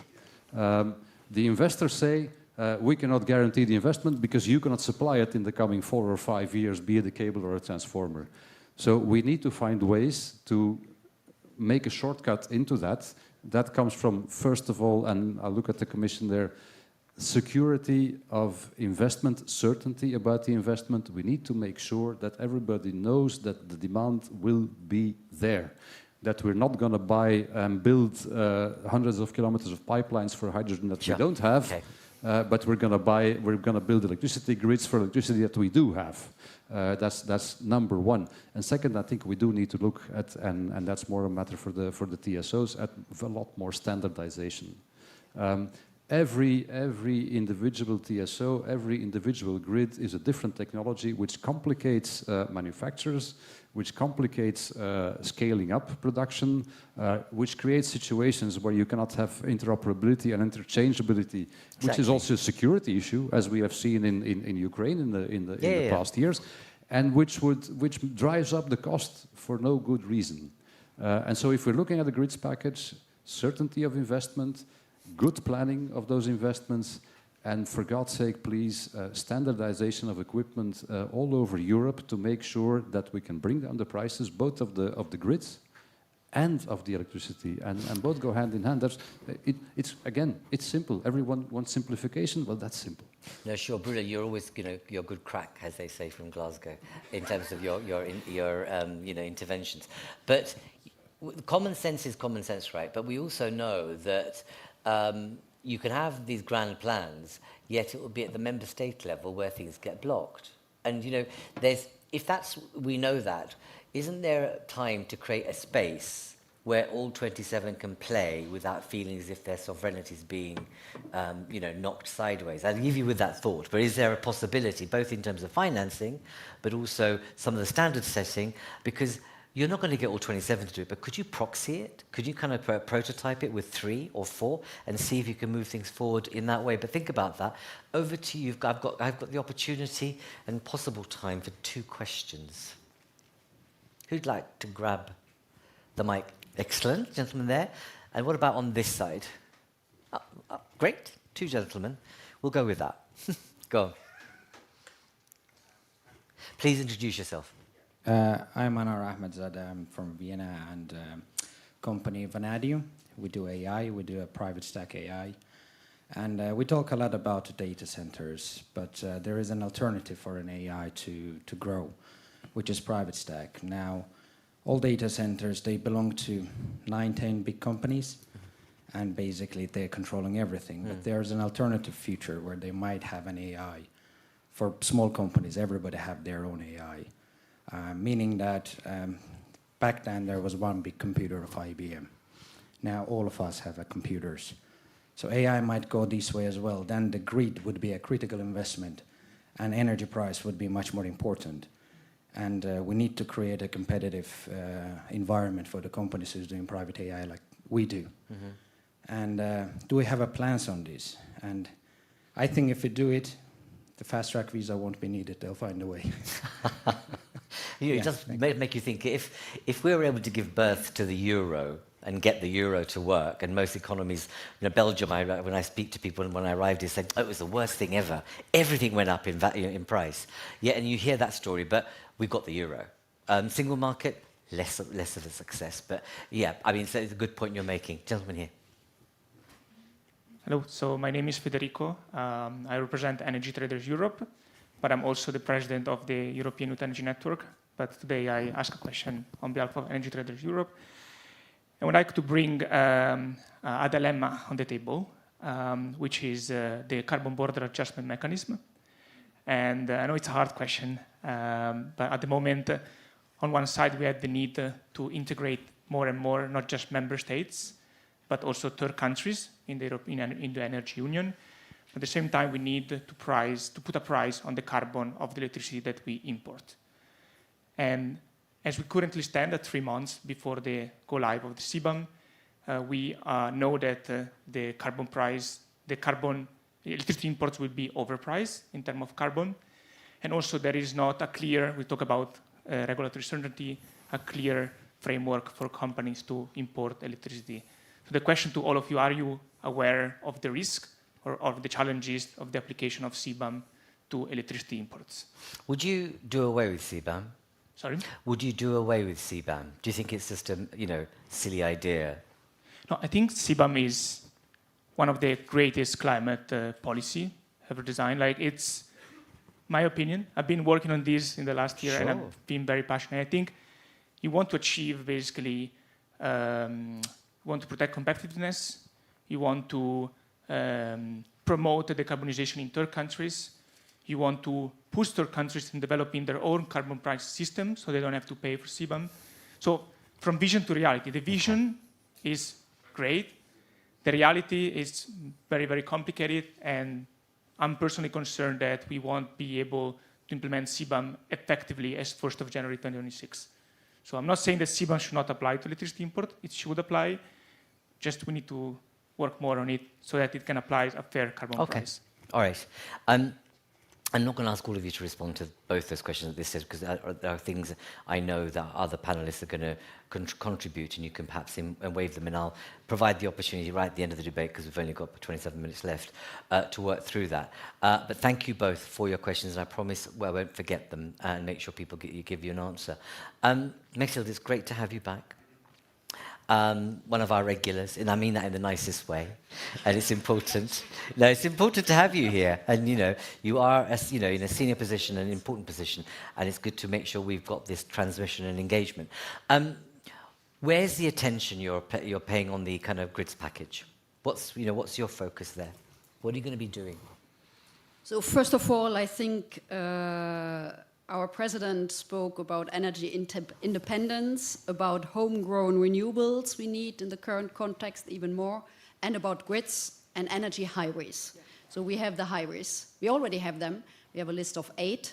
And Southwest Europe is, of course, part of those highways, both on electricity, where we have some progress with Biscay Bay, and 2 more to come, and also in the future hydrogen corridor.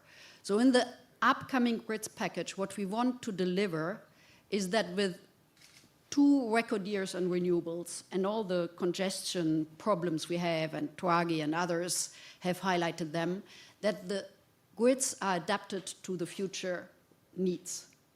And that can be, I would say, 4 objectives. Use the existing grids. I think we should always start and incentivize, modernize both transmission, but also even more so the distribution networks, which are 40% really old, so they need to be modernized.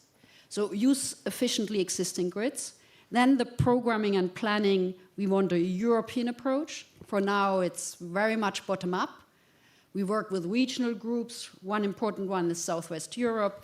Another important one is Southeast Europe. We have the North Sea, and we have Baltics, where we had made a historic step in February when the Baltics were synchronized with the continental Europe network and not anymore with Russia. So we want to continue in regional groups, but we want a European approach to see where are the clear bottlenecks. And that's very much linked to what has mentioned, our work on affordable energy. So we want to reduce cost, and we see the difference between the different member states. And for now, we are, of course, out of this energy crisis and peak in 2022. But we have an issue in particular with Southeast Europe, where we have done some efforts since last year, August, but still not enough. So the European programming and planning can help to look at bottlenecks, needs assessment, and really define where the future needs are and also make them happen. The third one is still permitting. We learned a lot on renewables, and we have in our emergency regulation and in the renewables directive, and which unfortunately not all member states have yet implemented, but we are working on that with them. There's a lot on permitting, which we can do for renewables and grids. In a way, it's interlinked. So we will have certainly some proposal further down on permitting. And the fourth one is the cost sharing. We know that some of the costs occur in the country, like on the North Sea, but benefiting are also landlocked countries. So this cost sharing, which we are already having some proposals in the North Sea, we need to look more broader than that. It's technical, but of course political as well. These are the main items. Of course, we also look at cyber security and resilience, which is important, and supply chain issues, everything which was mentioned. But that, and we are aiming at coming out before Christmas, in December at the latest.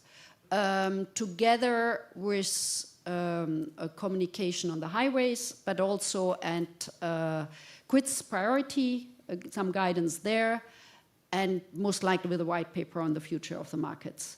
So we will learn from the lesson learned from this unfortunate event where Beatrice was suffering and a lot of people suffering. Yes. But we can draw some lessons once we have all elements together. We are also waiting for the NSOE panel report and so on. So we can hopefully translate some of them. What we already know is that the repowering would have been faster for better connected countries. So interconnection, in particular in that area, but also in other areas, remain a top priority.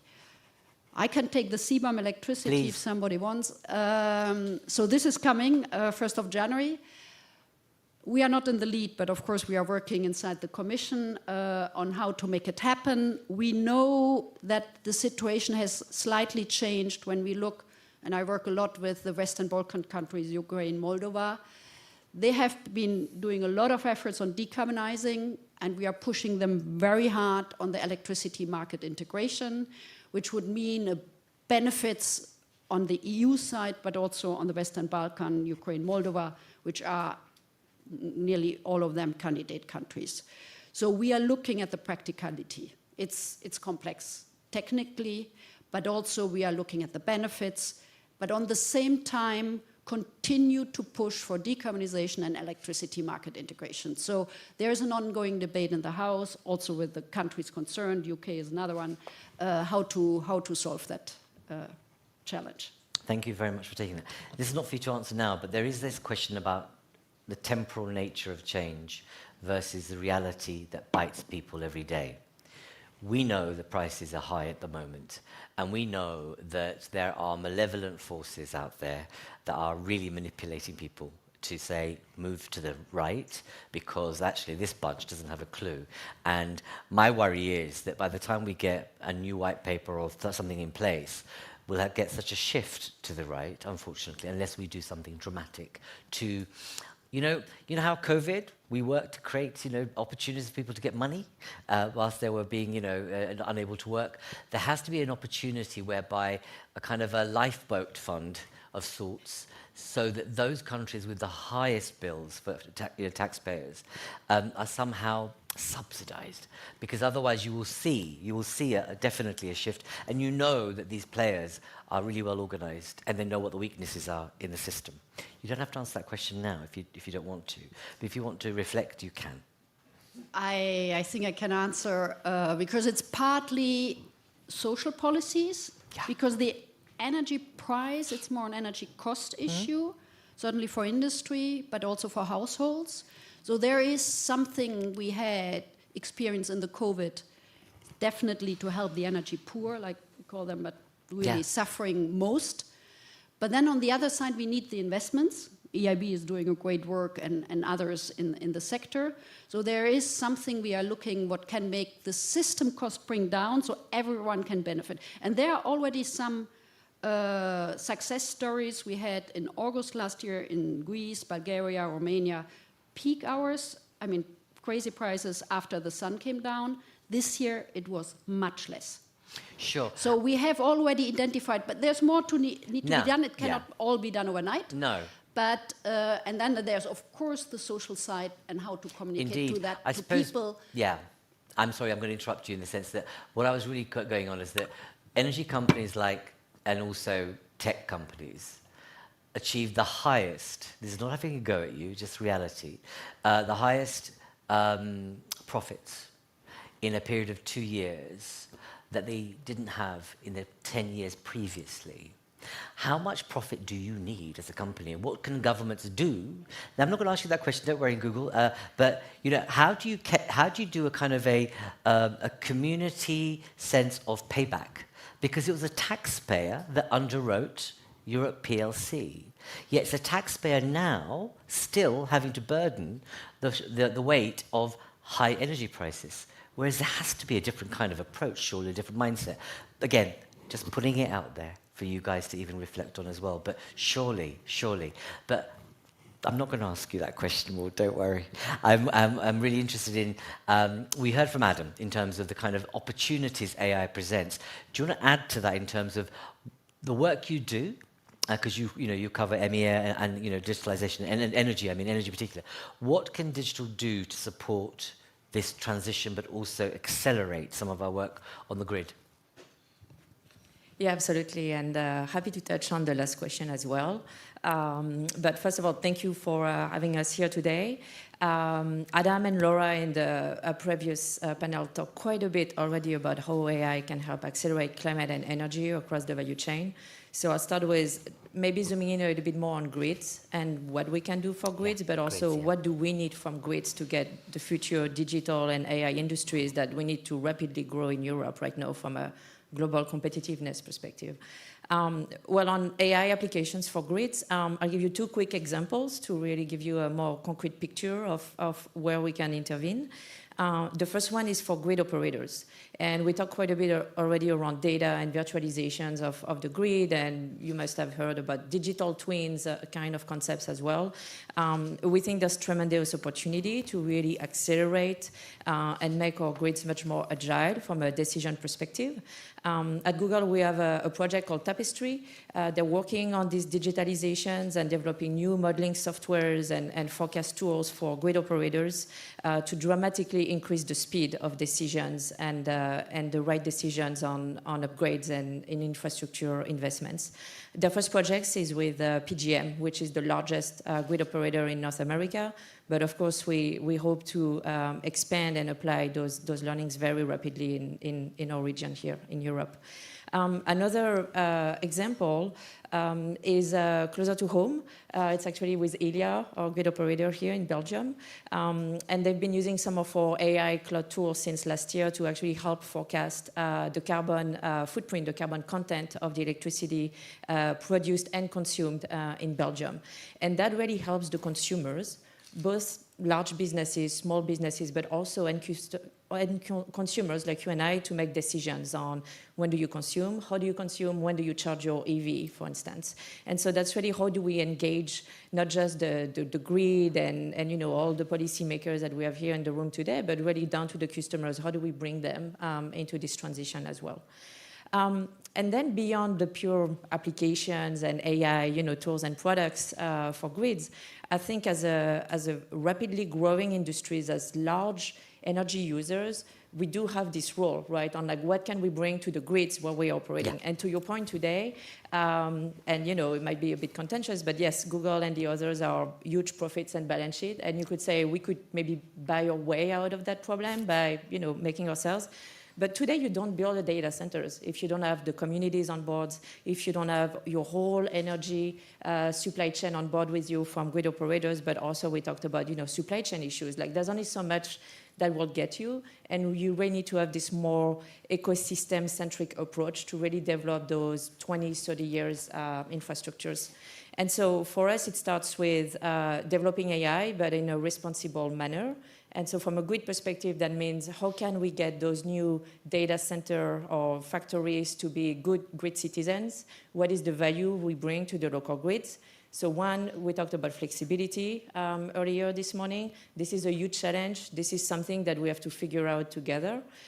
We started doing our own demand response programs in the first year, in the winter of 2022-2023, when the war in Ukraine started. Energy crisis spiked in Europe, and there was a lot of tension during the evening peak hours on the European grids. So we work with our local grid operators to try to schedule a reduction in our own compute demand in those regions to help mitigate the risk there.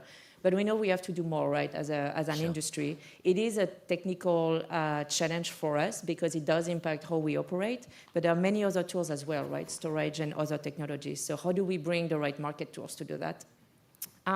And so I think for us, it's really also back to Commissioner Jorgenssen's point this morning. How do we go quickly on things? Yeah, what would be your ask? What do you need from government or the Commission? Yeah, absolutely. We talked about the grid package. We see that as a huge opportunity to make some rapid leaps, basically, in unblocking some structures from commercial and regulatory perspective. The first one is, we talked about permitting. How do we build a grid faster? Digitalization of permitting process can really help streamline a lot of that. The second one, I would say, is really around more proactive, future-proof planning, which is how do we extend the time horizon when we look at grid planning and investments, but also how do we increase data sharing between grid operators and people like us, like large energy users. On one side, we can get to the table and provide more demand signal to help them plan where we see our demand going over the next decades. How can we set up that chamber of trust, basically, to share that? And then on the grid operator side, how can they publish more standardized capacity heat maps, right? How can they send us and generators and battery operators better signals to know where to go and how to make things simpler? That also resonates with things in the sense of like, how do we accelerate connection to the grid? Today, the big challenge for all of us is those grid connection bottlenecks, in the sense that we have across, again, the energy supply chain, generators, energy storage, EV charging, data centers, we all have a lot of applications for grid capacity. And there is this massive influx of applications for grid operators, and it's completely breaking down the processes as they used to exist. So we have to rethink those processes. We have to make sure that to some extent, they can filter some of the maybe more speculative projects, but they can also prioritize the ready-to-build, finance, bankable system ready to connect to the grid today. So how do we restructure that process together? And what are the right milestones, basically, to have filtering that? And then the last point I'll make is around, we talked about that a bit this morning, but how do we make the grid smarter, not necessarily just bigger? We do have to build the grid, but today we can make it smarter with things like digital, we talked about that, but grid enhancing technologies, or GETs, huge potential. In certain grids, we see up to 40% more capacity we can get on existing lines from GETs in months, not just years of like building or restructuring your whole infrastructure. And one of the key blockers today is there are a lot of technologies available, but how do you bring more capital? How do you bring the large energy users who could benefit from that unlocked capacity to the table? And so that means co-investments. That means new commercial framework to work together on those projects. Seems like you need a kind of sort of war room mentality, but you need to bring together a kind of a sandpit of a member of parliament, you've got people that are working in actually national transmission authorities, you, Metil, and EIB and a couple of others to say, actually, let's sandbox how we might actually make ourselves a bit more resilient and to join up the dots. Because what occurs to me right now is, but when you've described it, is that the way in which the system is currently operating and the lack of connectivity and standardization, it's a sweetie box for a malevolent actor. They could just literally go boom, boom, boom, boom. And I don't mean to use that word in that way, given the context of war. But I mean the sense that we are very vulnerable in terms of the security risks. Is that my assessment? Yeah, I think the word for us is, for me personally, is how do we bring the ecosystem together? This notion of public-private partnerships. We do see some good ways to innovate in Europe. I think a good example is actually in Belgium with Elia and the local regulator. They have this concept of regulatory sandbox. We can come together and propose new options.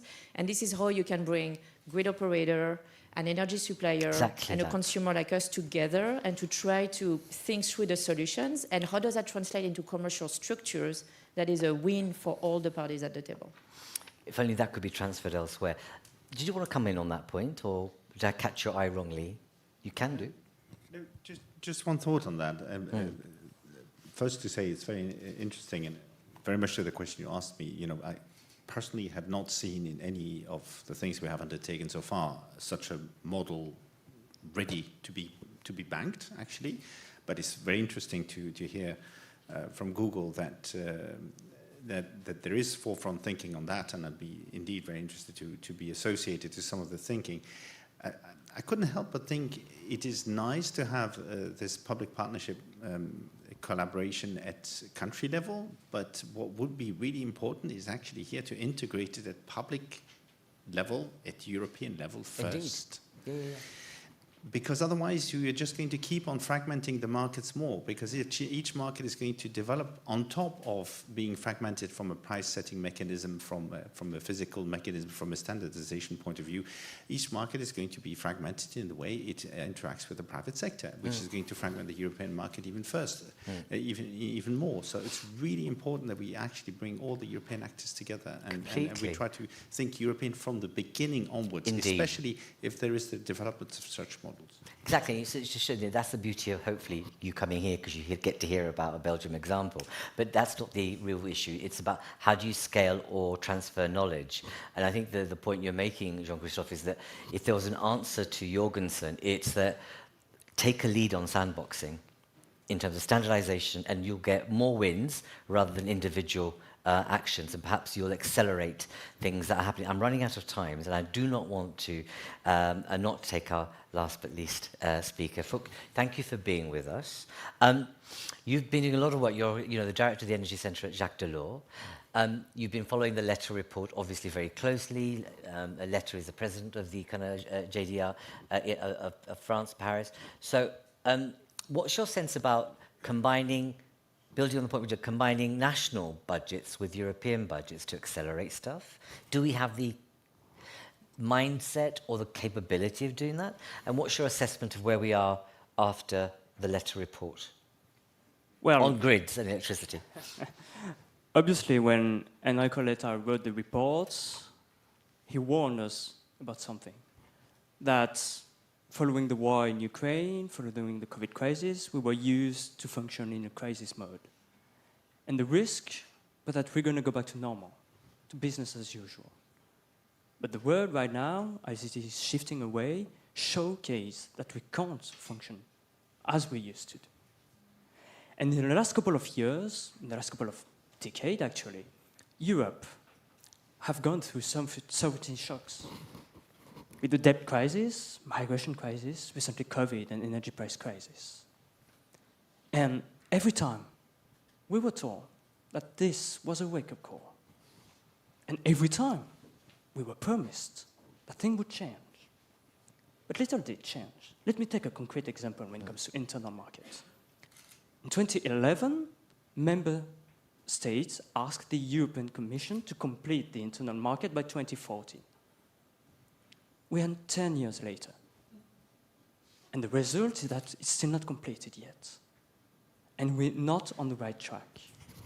So what have we done in the last couple of years? Well, in 2020, we managed for the first time to pool money together, to have a common date, to use money to answer an existential crisis.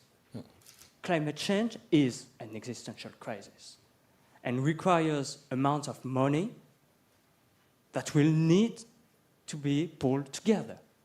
So we need to go big on those matters. And when you look at what the European Commission has proposed in the proposal of the MFF, and I'm not saying that because Martin, you're here, but I believe we are going to the right direction. Let's take a concrete example. Let's look at the Connecting Europe facility envelope. It's going from, it's being multiplied by 5 times. But let's also look at what happened in the past negotiation. It used to be a proposal of 8 billion, and it finished at 5 billion. So nothing is set into stone yet. And what we need to do is to safeguard the ambition that is being put forward. Because if we apply the same mathematics, it will go from 30 to 20 over a 7-year time frame, which is definitely not enough, but it's still a good start. So in that regard, focusing on 8 highways is smart because it showcases to citizens that we have concrete projects that we want to deliver, that are going to foster solidarity and that are going to come alive. But now, regarding the Letta report, something I believe is missing at the moment is the political willingness of member states to act. We talk about financing issue, and we have some innovative ways that we could put forward. Capital market union is a smart way, eventually common debt. We talk about social acceptance, permitting. If you manage to build a proper narrative that showcases that you're going to reduce electricity bills in the longer term, that you are going to have that being coupled with flexibility matters, storage solution, you could have a narrative. But member states, they're unwilling to commit on that matters. And this is what the Letta report was about. It was about establishing a diagnostic and making sure that member states would actually do something. Because ultimately, a bottleneck that happened in the member states cannot be solved by the European Commission. Eventually, the European Commission or EIB can try to put more money on that, into that, but if the permitting is not going fast enough, in the administrative authorization is not going fast enough, it's the member state's responsibility. So at the moment, one thing we could do is to try to make sure that the upcoming money that comes from the EU level will not be given to member states if they do not comply with the deadline that are being set. So if you decide to put forward, for instance, an electrification target to make sure that member states can actually stimulate them and have a business case to create those grids, make sure that you enforce the target by reducing the amount of money that a member state can benefit from at European level if it does not comply with those targets. Indeed. Carrot and sticks. Sure, and I'm totally with you. I'm totally with you on the carrot and stick, but all I'm minded of is how consistently Orban sticks two fingers up at the EU's proposals and say, come on, try it on. And we haven't managed to deal with that, a lack of ill discipline. And so my issue is that, that's an area that we need to think about, is that if we are going to move on this agenda, what we do know is it's the Council that matters, it's the Member States that matter. And the one lesson we learned from history is that when you had adversity of the scale of COVID, it didn't matter about state aid. Joint procurement, going on the money markets, raising money. And it changed the power dynamic between the EU to a certain extent and member states, because suddenly, EU became a banker of sorts. But what it failed to do, and I think all hands are shaking, is really apply conditionality. So the RFF has gone out in hundreds of billions, but it's still not spent fully in member states. So final points from each of you, if you wish to, as I need to close off. So Jean-Christophe, because you were shaking your head, and it's that point. Just wanted to comment on what you said. It didn't matter about state aid. Actually, the COVID's proved that we could indeed overcome some of the barriers and indeed communalized borrowing.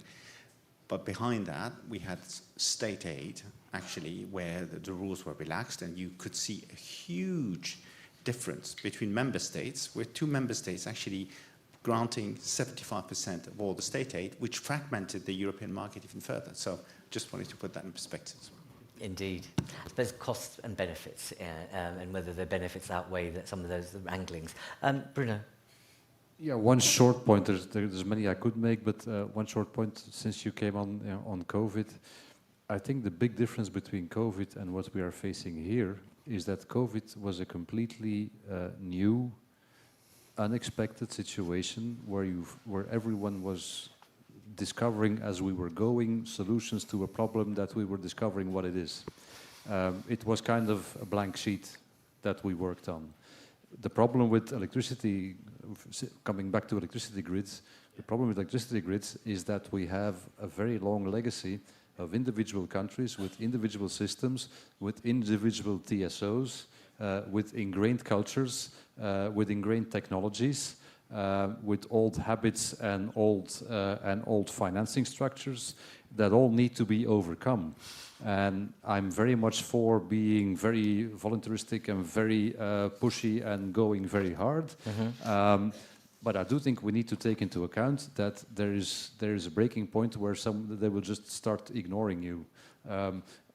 Which is why I believe that the whole idea of starting to work on regional levels in southwestern, southeastern, North Sea basin, Baltic basin, is a good step, because it's already happening. Actually, it is TSOs that are already cooperating, that are already investing to a certain extent in joint management systems, joint investment vehicles, and you name it, and where lessons can be learned.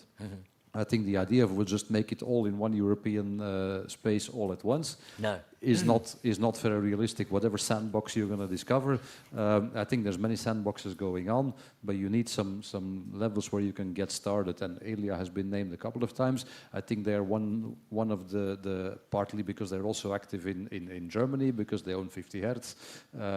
So they have a view on the different scale and the different levels and the larger scale issues. But that is not the case for all the dozens or hundreds of DSOs in Germany, for example. So I think you have to realize that the landscape is completely different. And you talked about subsidizing electricity prices. It's happening right now. I mean, the French have been doing it for 20 years, which is one of the reasons why there's no interconnections. Let's be honest about the reality. Yeah, sure. I suppose our point of view is that someone needs to have an overseeing role of some of these sandboxes and making sure there's cross-pollination. Otherwise, it's at the free market in a different way.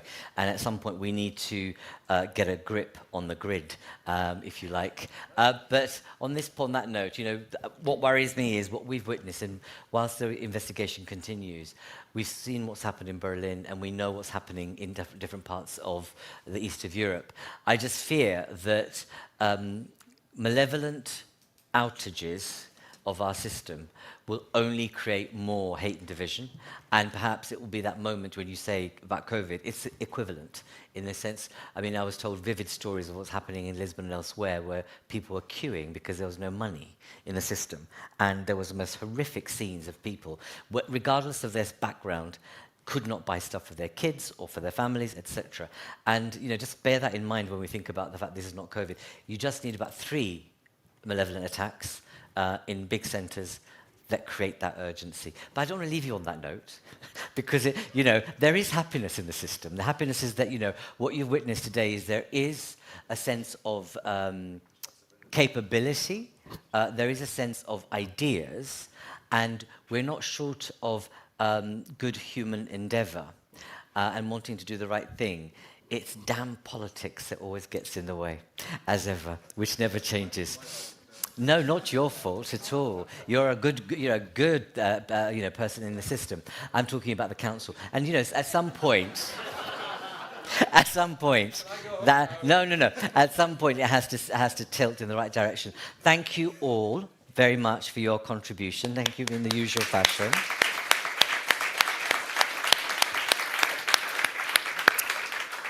And thank you all for staying the course and being interactive.